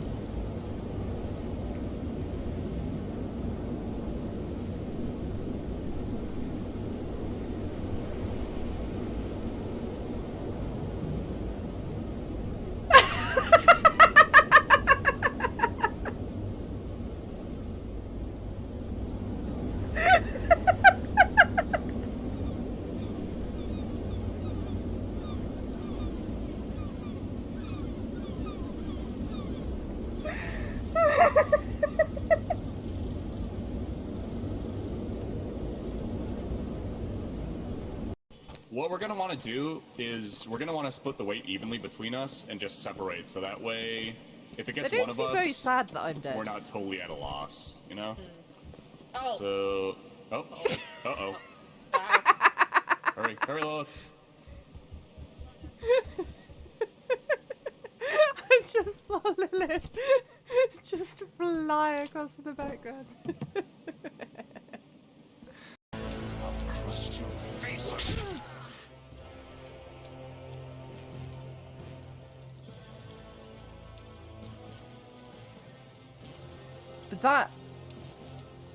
That was quite dramatic.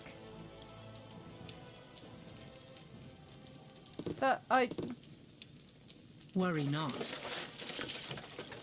I was not expecting him to explode when I stabbed him. Oh, she looks so happy.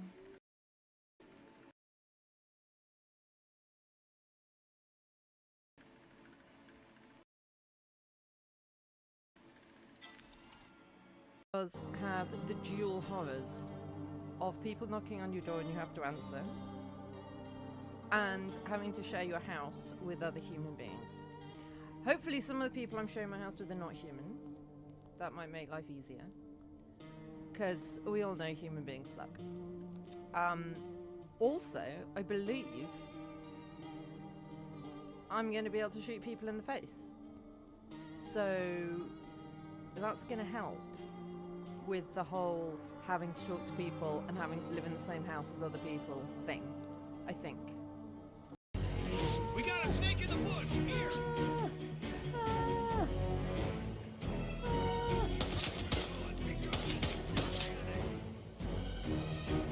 Why can't I find any stairs? Hello. My helper's back. Alright, agents. I just got the report from Nelson. The big greenhouse in front of us seems to be empty. However, the IR cameras picked up 12 targets in an underground facility hidden underneath. A scan for traps and explosives came back negative. Be careful regardless. We're going in on my command. Watch your backs and keep a low profile. These guys are dangerous and most likely armed. Use of deadly force is authorized. Getting the hostage out alive and well is our #1 priority. You all know what she looks like. Miller, Johnson, you open up the front door. Once we're inside, we're looking for another door in the back. Watch out for hostiles from that point on. Okay, let's go. Move, move, move! Gary, I appreciate you backing me up earlier. Thank you. After what you did, it's only right you'd help us fix it now. Let's go get your girl. I need my hand, bud. Sorry.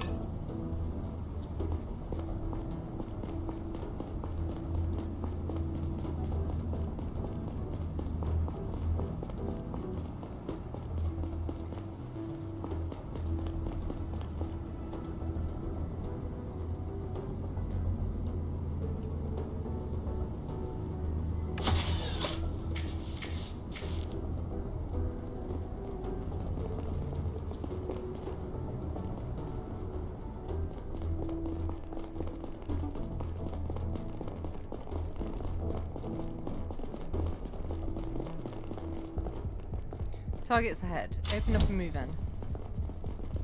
3 targets.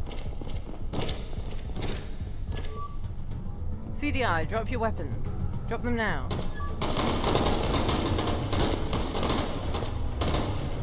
Who got shot? Was it me?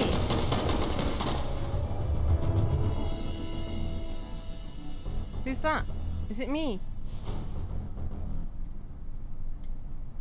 Or is that me? Shit, that was loud. The rest of them will be waiting for us. May's been shot. Gordon, Flynn, provide first aid and see if you can get her out to the medics. Fuck. Ito, lock this room down. Keep an eye on those arseholes. Get their guns and make sure they stay down. Someone comes through that door over there, you shoot. The rest of you keep moving. We can't give them any more time to prepare or get out. Follow me.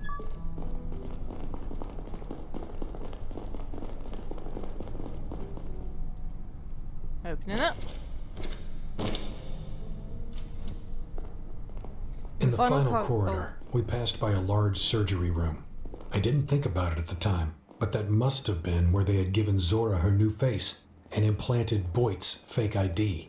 The only thing I could think about was whether they'd moved Laura or done something to her the moment they'd heard us coming. Next room is a dead end. Expect resistance.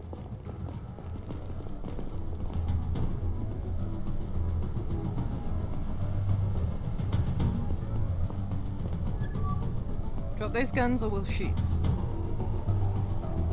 Who are you? What is this? CDI, put your weapons on the ground right now. Dad!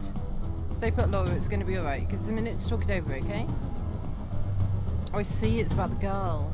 How about this? We hand her over to you and you never show your face to her again. Sound fair? Don't think you understand. This facility is surrounded. It's over. Your only option is to cooperate right now. Alright, we'll cooperate. But we'll kill the girl first. No! No? Then it sounds like you're getting everything you want. That's not how negotiations work. Shooting a child will do nothing but worsen your prospects on trial. Come on, we both know I'm fucked regardless. I mean, yeah, but this isn't a negotiation, my dude. We'll take you out if you make a wrong move. It doesn't have to be that way. So what you're saying is I have any chances to fight. I'm sorry, Williams. Yeah, Zora! What the fuck, Zora? Stop, final warning. Please, Moon, put your gun away. Good. Now lie down. Go cuff 'em, boys. Because we were nice to Zora.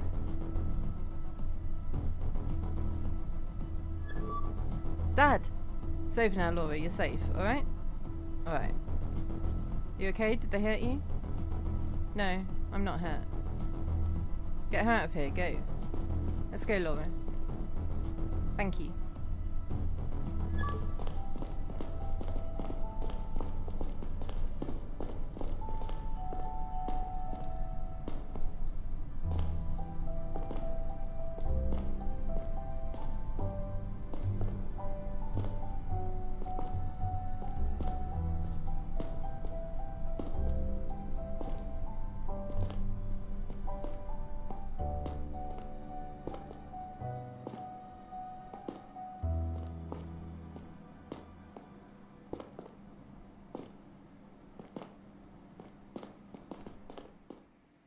I don't know why that was all so slow. And that's it. The most tumultuous days of my life, and possibly in Garian history. We never did find out who was behind the Liberators. I had gotten so close, but ultimately we weren't able to present enough evidence to convict No, anyone. because I got it wrong. There was something we must have missed. Luckily, the Liberators never launched another attack or made another statement. They just vanished into thin air. One thing is for certain. Given the contents of the data the Liberators were after, they had to be a false flag operation aimed at escalating the situation between Gara and Drovia for whatever reason.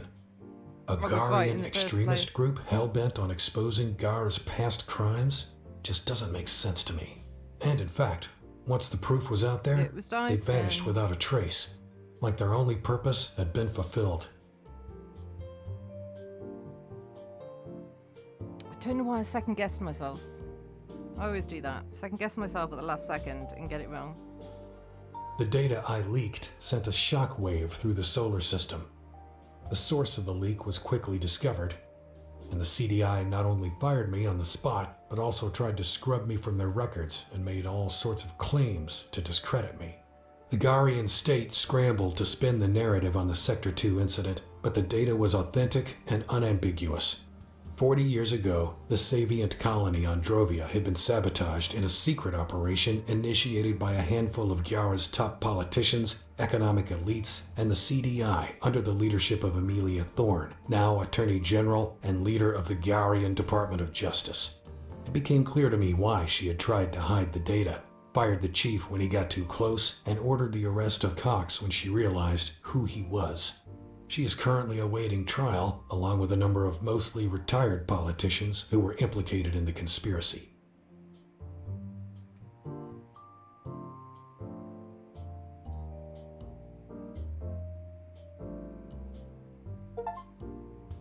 Lara is free again and seems to be doing okay, but I wonder every day about the scars this experience has left behind. Even though I know I'm not directly to blame, I will never forgive myself for inadvertently dragging her into all this. As for me, I am free again, as free as I was before, but my life is forever changed. Catherine and I are dating again, however crazy that sounds. Aww. Things are so different now. The world is so different that maybe something good can come of it again.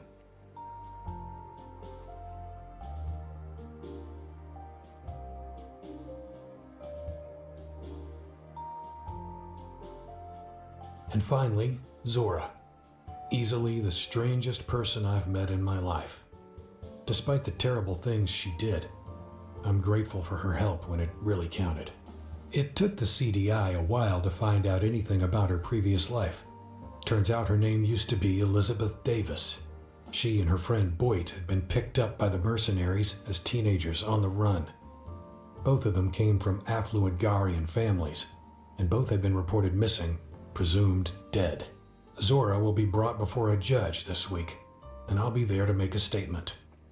It might sound strange, but I hope she'll walk free again one day. She did the right thing in the end.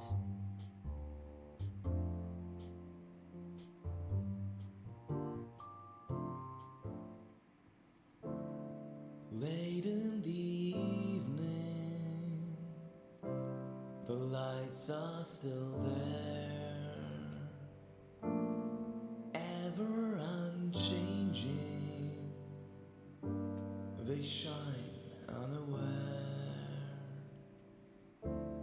The sea That was a really good game. I do want to play it again and make different choices and see how different the ending is. I don't know how many endings there are. The waves that have parted will once. Let me see if I can see how many endings there are.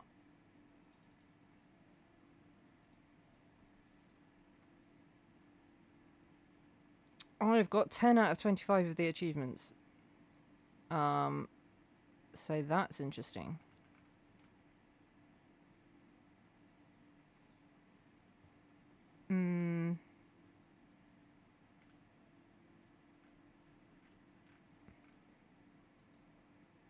So there's an achievement that says tell all the stories, and I've got 1 of 8. So I'm assuming that there are 8 endings.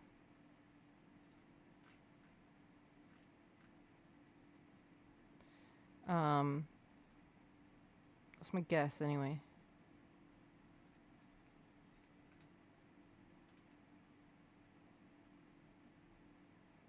So that's some incentive to get the game for yourself and give it a go. So we stand here. So that's that. Let's find someone to raid. Would you like a good raid? Ooh, okay, let's go to Chloe Ribbits because I want to see what this game is that she's playing because I've seen it and it looks interesting. She is playing Gecko Gods. So, where's my raid? Raid.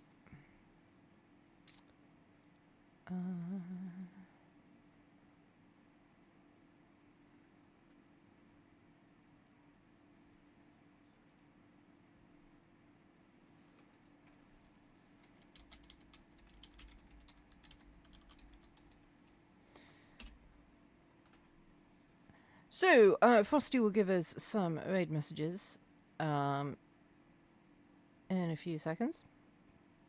There's one for non-subscribers. There'll be one for subscribers in a second. There we go. Copy the relevant raid message to you, paste it when we get there, and thank you all so much for watching. I will be back definitely at some point during the week for more